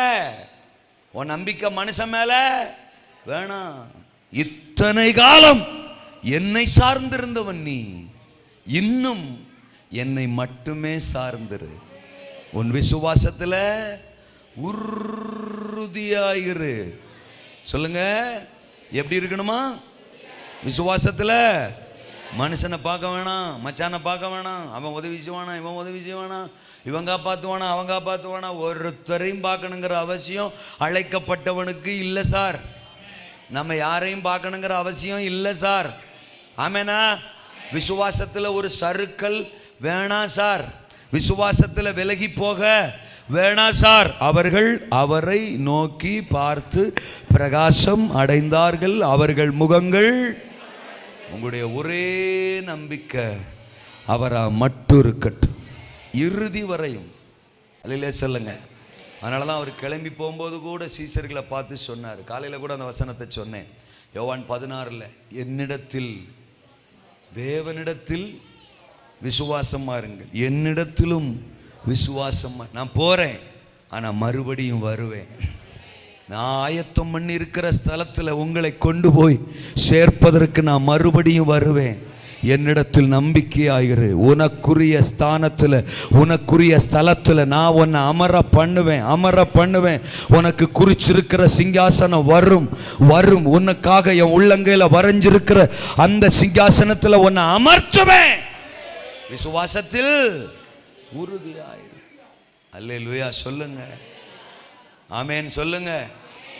ஆமா, இப்ப யோசிச்சிருப்பான், யோசேப், தப்பு பண்ணிட்டோமே, கொஞ்ச நேரம் விசுவாசத்துல சறுக்கிட்டோமே, நம்ம எண்ணத்தை கவனத்தை பானபாத்திரக்காரன் பக்கம் திருப்பிட்டோமே. நோ, தோத்துறான். என்னுடைய ஒரே நம்பிக்கை கர்த்தர் தான். நேரம் வந்துச்சு, நாள் வந்துச்சு. 41ஆம் அதிகாரம் 14வது வசனம். காவற்கிடங்கல கிடக்கிறான் யோசேப்பு. திடீரென்று தோத்திரம் சேவகர்கள் வந்தார்கள். யோசேப்பை தூக்குறான், குளிக்க வைக்கிறான், ராஜ வஸ்திரம் மாட்டுறான். ஒண்ணுமே புரியல, என்ன நடக்குதுன்னு யோசேப்புக்கு புரியல. அரண்டவனுக்கு இருண்டதெல்லாம் பேய். அவன் தோத்திரம் இருந்த ஜெயில, அவன் இருந்த அறைக்கு அந்த சேவகர்கள்லாம் வந்தப்போ யோசேப்பு என்ன நினைச்சிருப்பான் தெரியுமா? ஏன்னா அவன் வாழ்க்கையில் அடி மேல அடிதான் விழுந்துகிட்டே இருக்கு. அப்பா வீட்டில இருந்து போத்திபார் வீடு, போத்திபார் வீட்டில இருந்து ஜெயிலு, தண்டனை தான் அடுத்தடுத்து அவனுக்கு. தோத்துறான். இப்ப நினைச்சிருப்பான் சேவகர்கள்லாம் வந்து இவனை தூக்கும் போது, ஆத்தாடி எவன் என்ன போட்டு கொடுத்தான்னு தெரியல, இனி என்னடா எனக்கு தண்டனை கொடுக்க போறீங்க, நேரா என்ன அரண்மனைக்கே தூக்கிட்டு போறீங்களா, இனி மரண தண்டனை தாண்டா, இனி சாவு ஒண்ணு தாண்டா, அப்படித்தான் நினைச்சிருப்பான். ஆனா குளிப்பாட்டுறாங்க. தோத்துறான். சாகிறதுக்கு முன்னாடி குளிப்பாட்டுவாங்களா? தோத்துறான். ராஜ வஸ்திரம், சிக்கு சிக்கு சிக்கு சிக்கு சிக்கு மெல்லிய வஸ்திரம். இது என்னடா சிக்கு சிக்கு வஸ்திரம் எல்லாம் போடுறாங்க? தோத்துறோம். சாகிறதுக்கு முன்னாடி இப்படியா போடுவாங்க? கன்ஃபியூஷன்ல இருந்திருப்பான். கொண்டு போய் பார்வோனுக்கு முன்னால நிறுத்தினா தோத்திரம். அல்லேலூயா, ஆமேன், அல்லேலூயா. அன்னைக்கு தான் அவனுக்குன்னு ஆண்டவர் குறிச்சிருந்த சிங்காசனம் அவன் கண்ணுக்கு முன்னால, அந்த சிங்காசனத்துல, அந்த சாணத்துல ஆண்டவர் அவன் எதிர்பாராத நேரத்துல அவனை அமர பண்ணினார். இனி சிறுமை இல்லை, இனி சிறைச்சாலை இல்லை, இனி அடிமைத்தனம் இல்லை, இனி கண்ணீர், புலம்பல், அவமானம், நிபச்சொல், பழிச்சொல் இல்லை. இனி உன்னை பகைக்கிற கூட்டம் இல்லை. பாடுகளுக்கு உன்னை உட்படுத்துகிற கூட்டம் இல்லை. எல்லாருக்குமே இனி நீ பயன்பட போகிறாய். அல்லேலூயா சொல்லுங்க. ஒரே ஒரு வசன வாசித்து நான் முடிச்சிடுறேன். 41 தோத்திரம் 57 சகல தேசங்களிலும் பஞ்சம் கொடிதாயிருந்தபடியால் சகல தேசத்தார்களும் யோசேப்பினிடத்தில் தானியம் கொள்ளும்படி எகிப்துக்கு வந்தார்கள். 42:6 யோசேப்பு தேசத்திற்கு அதிபதியாயிருந்து தேசத்தின் ஜனங்கள் யாவருக்கும் விற்றான். யோசேப்பின் சகோதரர் வந்து முகங்குப்புற தரையிலே விழுந்து அவனை அல்லேலூயா சொல்லுங்க, அல்லேலூயா சொல்லுங்க. இதுவரைக்கும் இருந்த ஸ்தானம் அல்ல. ஆமெனா. பகையும் பாடுகளும் நிறைந்த ஸ்தானம் அல்ல. பாவமும் பழி சொல்லும் நிறைந்த ஸ்தானம் அல்ல. பட்ட பிரயாசத்திற்கு பலனை பார்க்க முடியாத ஸ்தானம் அல்ல. தோத்திரம். பார், எகிப்து தேசம் முழுமைக்கும் தோத்திரம். பார்வோனுக்கும் பார்வோன் வீட்டுக்கும் யோசேப்பு வீட்டுக்கும் யோசேப்பு குடும்பத்துக்கும் யோசேப்பின் சகோதரர்களுக்கும் அவனை மறந்து போன பானபாத்திரக்காரன் எல்லாருக்கும் தானியம் கொடுக்கிற, சோறு கொடுக்கிற, ஆகாரம் கொடுக்கிற, ஆசீர்வதிக்கிற, ஆசீர்வாதமாய் பயன்படுகிற ஒரு ஒப்பற்ற ஸ்தானத்தில் யோசேப்பை அமர பண்ணின கர்த்தர் இன்றைக்கும் இந்த இரவு கூட்டத்தில் வந்திருக்கிற உங்களை ஆயிரங்களுக்கு லட்சங்களுக்கு ஆசீர்வாதமா நீங்க பயன்படுகிற ஸ்தானத்தில் இந்த இரவு உங்களை அமர பண்ணுகிறார். இதுவரைக்கும் நீங்க பார்த்த ஸ்தானம் இல்ல பிரதர், இதுவரைக்கும் நீங்க பார்த்த சூழ்நிலை இல்ல சிஸ்டர், இதுவரைக்கும் நீங்க பார்த்த கண்ணீர், உபத்திரவம், அவமானம், பாடுகள், பகைகள், நெருக்கங்கள் இனி இல்லை. இனி நீங்கள் ஆயிரங்களுக்கு ஆசீர்வாதமா பயன்பட போறீங்க. பார்வோனுக்கு பயன்பட போறீங்க, ராஜாக்களுக்கு பயன்பட போறீங்க, அரசியல்வாதிகளுக்கு பயன்பட போறீங்க. ஆமென். அதிகார வர்க்கத்துக்கு பயன்பட போறீங்க. உங்க மூலம் தானியம், உங்க மூலம் சத்தியம், உங்க மூலம் சுவிசேஷம், உங்க மூலம் வசனம், உங்க மூலம் நித்திய ஜீவன், உங்க மூலம் ரட்சிப்பு, உங்க மூலம் சமாதானம் குடும்பங்களுக்குள்ள, லட்சங்களுக்குள்ள, கிராமங்களுக்குள்ள கடந்து போக போகிறது. அப்படிப்பட்ட ஸ்தானத்தில் கர்த்தர் உங்களை அமர பண்ண போகிறார். எழும்பி நிற்போம், நாம் ஜெபிக்க போகிறோம். கர்த்தர் இந்த இரவு நேரம் நம்மோடு பேசி இருக்கிறார். உங்கள் ஸ்தானத்தில் உங்களை அமர பண்ணுவே. விட்டு விடாதே, விட்டு விடாதே. விலகி ஓடு. விலகி ஓட வேண்டியவைகளை விட்டு விலகி ஓடு. விசுவாசத்தில் உறுதியாயிரு. உனக்கான ஸ்தானம் வருகிறது. இந்த சபைக்குரிய ஸ்தானம் வந்துவிட்டது. உங்க ஒவ்வொருத்தருக்கான ஸ்தானம் வந்துவிட்டது. உங்க குடும்பத்துக்குரிய ஸ்தானம் வந்துட்டு. யோசேப்பு, பல வருஷமா நீ கலங்கிட்ட, தனியா இருந்துட்ட, உன்னை விசாரிக்க ஆள் இல்லை, உன்னை புரிந்து கொள்ள ஆள் இல்லை, நீ நன்மை செய்தும் அதை அங்கீகரிக்க ஆள் இல்லை. போத்திபார் வீட்டுல நீ பிரயாசப்பட்டும் உனக்கு பலன் இல்லை. சிறைச்சாலையில் நீ பிரயாசப்பட்டும் நீ பலன் இல்லை. உன்னை பகைக்கிறவர்கள் உன்னை சுற்றிலும், குற்றம் சாட்டுகிறவர்கள் உன்னை சுற்றிலும், காயப்படுத்துகிறவர்கள் உன்னை சுற்றிலும், புறந்தள்ளுகிறவர்கள் உன்னை சுற்றிலும். எங்கே என் தேவன்? எங்கே எனக்கான வாக்கு தத்தம்? எங்கே என்னுடைய அழைப்பு? எங்கே எங்கே என் சுதந்திரம்? எங்கே எனக்குரிய ஸ்தானம்? எங்கே என் தேவன்? எங்கே என் ராஜா? எங்கே அவருடைய வார்த்தை? இப்படித்தான் என் வாழ்க்கை இருக்குமோ? பகைக்கிறவர்கள் நடுவில் தான் நான் பயணிக்க வேண்டுமோ? பாடுகள் பாடுகள் பாடுகள் உபத்திரவங்கள் நடுவில் தான் நான் தொடர்ந்து பயணிக்க வேண்டுமோ? பாவம் என்னை வீழ்த்த தொடர்ந்து போராடி கொண்டுதான் இருக்குமோ? விழுவதும் எழுவதும் எழுவதும் விழுவதும் விழுவதும் எழுவதும் எழுவதும் விழுவதும் அதுதான் என் வாழ்க்கையோ? சின்ன சின்ன விஷயங்களையும் பலவீனப்பட்டு விழுந்துறனே, சின்ன சின்ன மாம்ச சுபாவங்கள்ல விழுந்துறனே.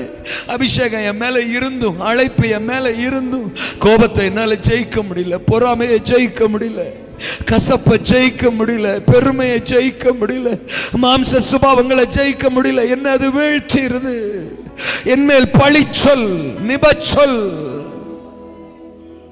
இதுதான் என்னுடைய வாழ்க்கையோ?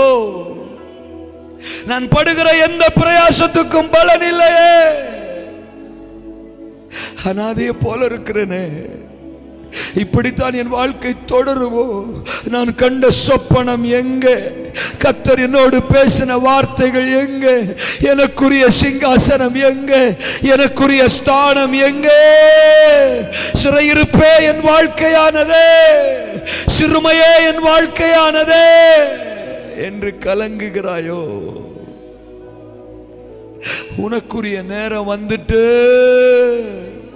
உன் கலக்கத்தை நான் மாற்றுகிற நேரம், உன் கண்ணீரை நான் துடைக்கிற நேரம், உன் அவமானத்துக்கு முற்றுப்புள்ளி வைக்கிற நேரம், உன்னை உனக்குரிய ஸ்தானத்துல, உனக்குரிய சிங்காசனத்துல உன்னை அமர பண்ணுகிற நேரம். நீ மக்கா தரகத நகதரகதனமா உரபதரலகதனமா. இனி சிறுமவ வாழ்வில் இல்லை, இனி சிறையிருப்பும் உன் வாழ்வில். இனி நிந்திக்கிற கூட்டம், பகைக்கிற கூட்டம், உன்னை கீழே தள்ளுகிற கூட்டம், விழப்பண்ணுகிற கூட்டம், தந்திர கூட்டம், உன்னை அவமானப்படுத்துகிற நிந்திக்கிற கூட்டம் இனி இல்லை. சபையே, உன் தலை உயருகிறது. யோசேப்பே, உன் சிரசு உயருகிறது. உனக்குரிய ஸ்தானத்தில் உன்னை அமர்த்துகிறேன். நன்றி சொல்ல முடிஞ்சா கரங்களை தட்டி ராஜாவுக்கு ஒரு நன்றி. எனக்காக யாவை செய்பவரே, செய்து முடிப்பவரே, ரிபாலகதனமனா, எனக்காக யாவையும் செய்பவர், செய்து முடிப்பவரே, என் பாரங்கள், என் சுமைகள், என் பாரங்கள் ரதனகனமரா, என் சுமைகள் உம் பாதத்தில் இறக்கி வைத்தே, உம் பாதத்தில். சொல்லுங்க, இறக்கி வை. ஏசையா, உம்மைத்தானே என் முன்னே நிறுத்தி உள்ளே, வேற யாரையும் பார்க்க மாட்டேன். ஏசையா, உம்மை, பானபாத்திரக்காரனை பார்க்க மாட்டேன். என் கண் முன்னே உங்களைத்தான் நிறுத்தி இருக்கிறேன். ஓ, உம்மோடு இருப்பதுதான் உள்ளத்தின் வாஞ்சையா, உம் சித்தம் செய்வது இதயத்தின் ஏக்கமையா. Yes Lord, yes Lord, yes Jesus. இன்றைக்கு உங்கள் கண்ணீர் துடைக்கப்படுகிறது.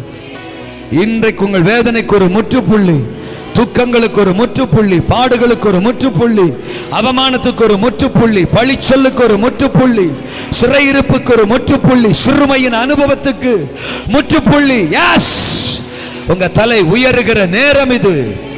கர்த்தர் உனக்குரிய ஸ்தானத்தில் உன்னை அமர்த்துகிற நேரம் இது. சபையே, சபையே, இனி இனி இனி சிறுமைப்படுத்துகிறவன், நியாயக்கேட்டின் மகன் உன் வழியாய் வருவது இல்லை. துஷ்டன் உன் வழியாய் வருவது இல்லை. ரிகா தரா கனா மனா, உன் தேசத்திலே, உன் ஸ்தானத்திலே, உனக்கு குறித்ததிலே, உனக்கு ஆயத்தம் பண்ணினதிலே உன்னை உன்னை உன்னை அமர அமர அமர அமர வைக்கிறே வைக்கிறே. உன்மேல் என் அபிஷேக தைலத்தை ஊற்றுகிறேன், அபிஷேக தைலத்தை ஊற்றுகிறேன் ஊற்றுகிறேன். Receive it, receive it, receive it. இது அபிஷேகம், இது அதிகாரத்தின் அபிஷேகம், ஆளுகையின் அபிஷேகம், சிங்காசனத்தின் அபிஷேகம், உயர்வின் அபிஷேகம், ஆயிரங்களுக்கு நீ பயன்பட போகிற அபிஷேகம், அபிஷேகம், ராஜாக்களுக்கு பயன்பட போகிற அபிஷேகம். ஓ ஓ, ஞானமும் விவேகமும் உள்ள ஆவி, தேவ ஆவி யோசேப்பின் மேல அந்த ஆவி இப்போ உங்க மேல, உங்க மேல, உங்க மேல. எஸ் எஸ் எஸ், உன்னை சிங்காசனத்துல அமர பண்ணுகிற ஒரு ஆவி, ஆளுகையின் ஆவி, அதிகாரத்தின் ஆவி, பயன்படுத்துகிற ஆவி, ஆவி, எழுப்புதலின் ஆவி, ராஜரீகம் பண்ணுகிற ஆவி. ரிசே ரிசே ரிசே ரிபாதரா கதரா கதலா கதரபா. Praise the Lord. ஆமென். அக்கினிமயமானவரே, என்னை ஆனந்த தைலத்தால் அபிஷேகம் செய்திடும் ஆவியானவரே. யோசேப்பின் மேல இருந்த ஆவி, என்னை ஆனந்த தைலத்தால் அபிஷேகம் செய்திடும் ஆவி,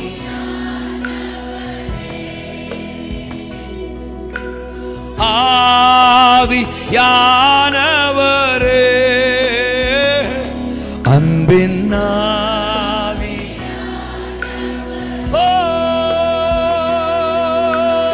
ஆவி, அன்பின் ஆவி, என்னை ஆனந்த அபிஷேகம் ஆவி, ஓ என்னை ஆனந்த தகப்பனே, தகப்பனே, ஆவி. அக்கிரமங்களில் மரித்தவர்களாயிருந்த நம்மை அவரோட கூட உயிரோட எழுப்பி சிங்காசனத்தில் உட்காரவும் செய்தார். என்னைக்கு ரட்சிக்கப்பட்டோமோ, என்னைக்கு இயேசுநாதரை ஏத்துக்கிட்டோமோ, அன்றைக்கே இந்த ஸ்தானத்துல, இந்த சிங்காசனத்துல அவர் நம்மளை உட்கார வச்சுட்டாரு. ஆனா இந்த பாடுகள், மனிதர்கள் நம்மை பகைக்கிற சூழ்நிலை, பாவம், பழிச்சொல், பட்ட பிரயாசத்திற்கு பலனை பார்க்காத அந்த சோர்வு, இதுதான் அடிக்கடி அந்த சிங்காசனத்தை இழக்க வைக்குது, நம்மளை வேற ட்ராக்ல பயணிக்க வைக்குது, பலவீனப்படுத்துது, சோர பண்ணுது. ஆனா ஆண்டவர் சொல்றார், ஒன்ஸ் அகைன் உன்னை மறுபடியும் அந்த சிங்காசனத்துல, உனக்குரிய ஸ்தானத்துல இன்றைக்கு உன்னை அமர வைக்கிறேன், வைக்கிறேன், வைக்கிறேன், வைக்கிறேன். உனக்கு விசுவாசம் இருந்தா பெற்றுக்கொள், பெற்றுக்கொள், பெற்றுக்கொள், பெற்றுக்கொள்.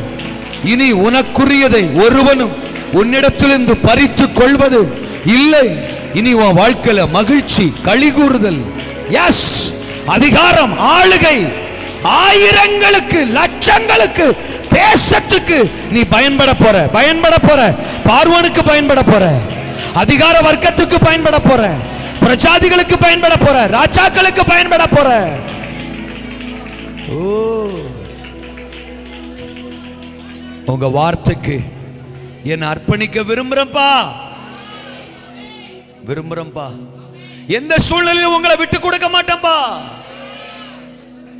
பாவத்தை விட்டு விலகி ஓடுவம்பா, விசுவாசத்துல உறுதியா இருப்பம்பா.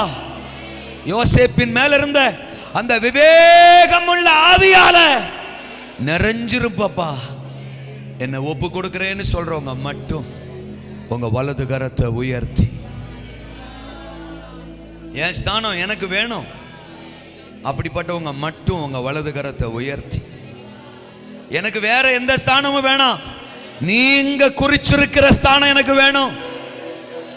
ஆளுகையின் ஸ்தானம், அதிகாரத்தின் ஸ்தானம், பிசாசுகளை மேற்கொள்ளுகிற ஸ்தானம், ஆயிரங்களுக்கு நான் பயன்படுகிற ஸ்தானம், தேசத்தை தேவன் பக்கம் திருப்புகிற ஸ்தானம், எழுப்புதலுக்கு காரணமான ஸ்தானம், அற்புத அடையாளங்களை சாதிக்கிற ஸ்தானம்.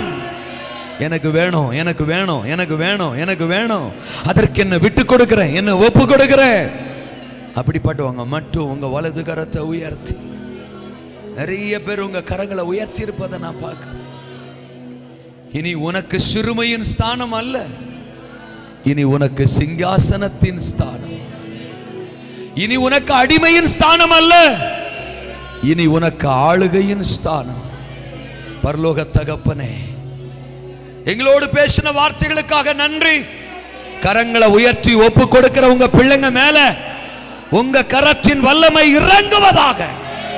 யோசேப்பின் ஆவி இறங்குவதாக, விவேகத்தின் ஆவி இறங்குவதாக, அதிகாரத்தின் ஆவி, ஆளுகையின் ஆவி, சிங்காசனத்தின் ஆவி இறங்குவதாக. இறங்குவதாக. நிரப்புங்க, அமர்த்துங்க, உட்கார வைங்க. உங்க வார்த்தை அப்படியே நிறைவேறட்டும். இது அப்படி ஆசீர்வதிக்கிறதுக்காக நன்றி. இந்த சபை, இந்த ஊழியம், இந்த வருஷம் இந்த திருச்சபைக்கென்று குறிக்கப்பட்டிருந்த ஸ்தானத்தில் அமர்த்தப்படுகிறது. ஆயிரங்கள், லட்சங்கள், தேசங்கள் இந்த திருச்சபையின் மூலம் ஆசீர்வதிக்கப்பட போகிறது. பார்வோன்கள் ஆசீர்வதிக்கப்பட போறாங்க, பானபாத்திரக்காரர்கள் ஆசீர்வதிக்கப்பட போறாங்க, குடும்பத்தார், உறவுகள், பிரஜாதிகள் ஆசீர்வதிக்கப்பட போறாங்க. இந்த அல்சூர் ஆசீர்வதிக்கப்பட போகிறது. நன்றி. ஊழியக்காரருடைய குடும்பத்தை, உடன் ஊழியர்களை, விசுவாச மக்களை ஆசீர்வதிக்கிறோம். இங்கே வந்திருக்கிற ஊழியர்கள், சபைகள், எல்லைகள் ஆசீர்வதிக்கப்படுவதாக, வார்த்தைகள் நிறைவேறுவதாக. இயேசுவின் நாமத்தில் ஜெபிக்கிறோம் பிதாவே.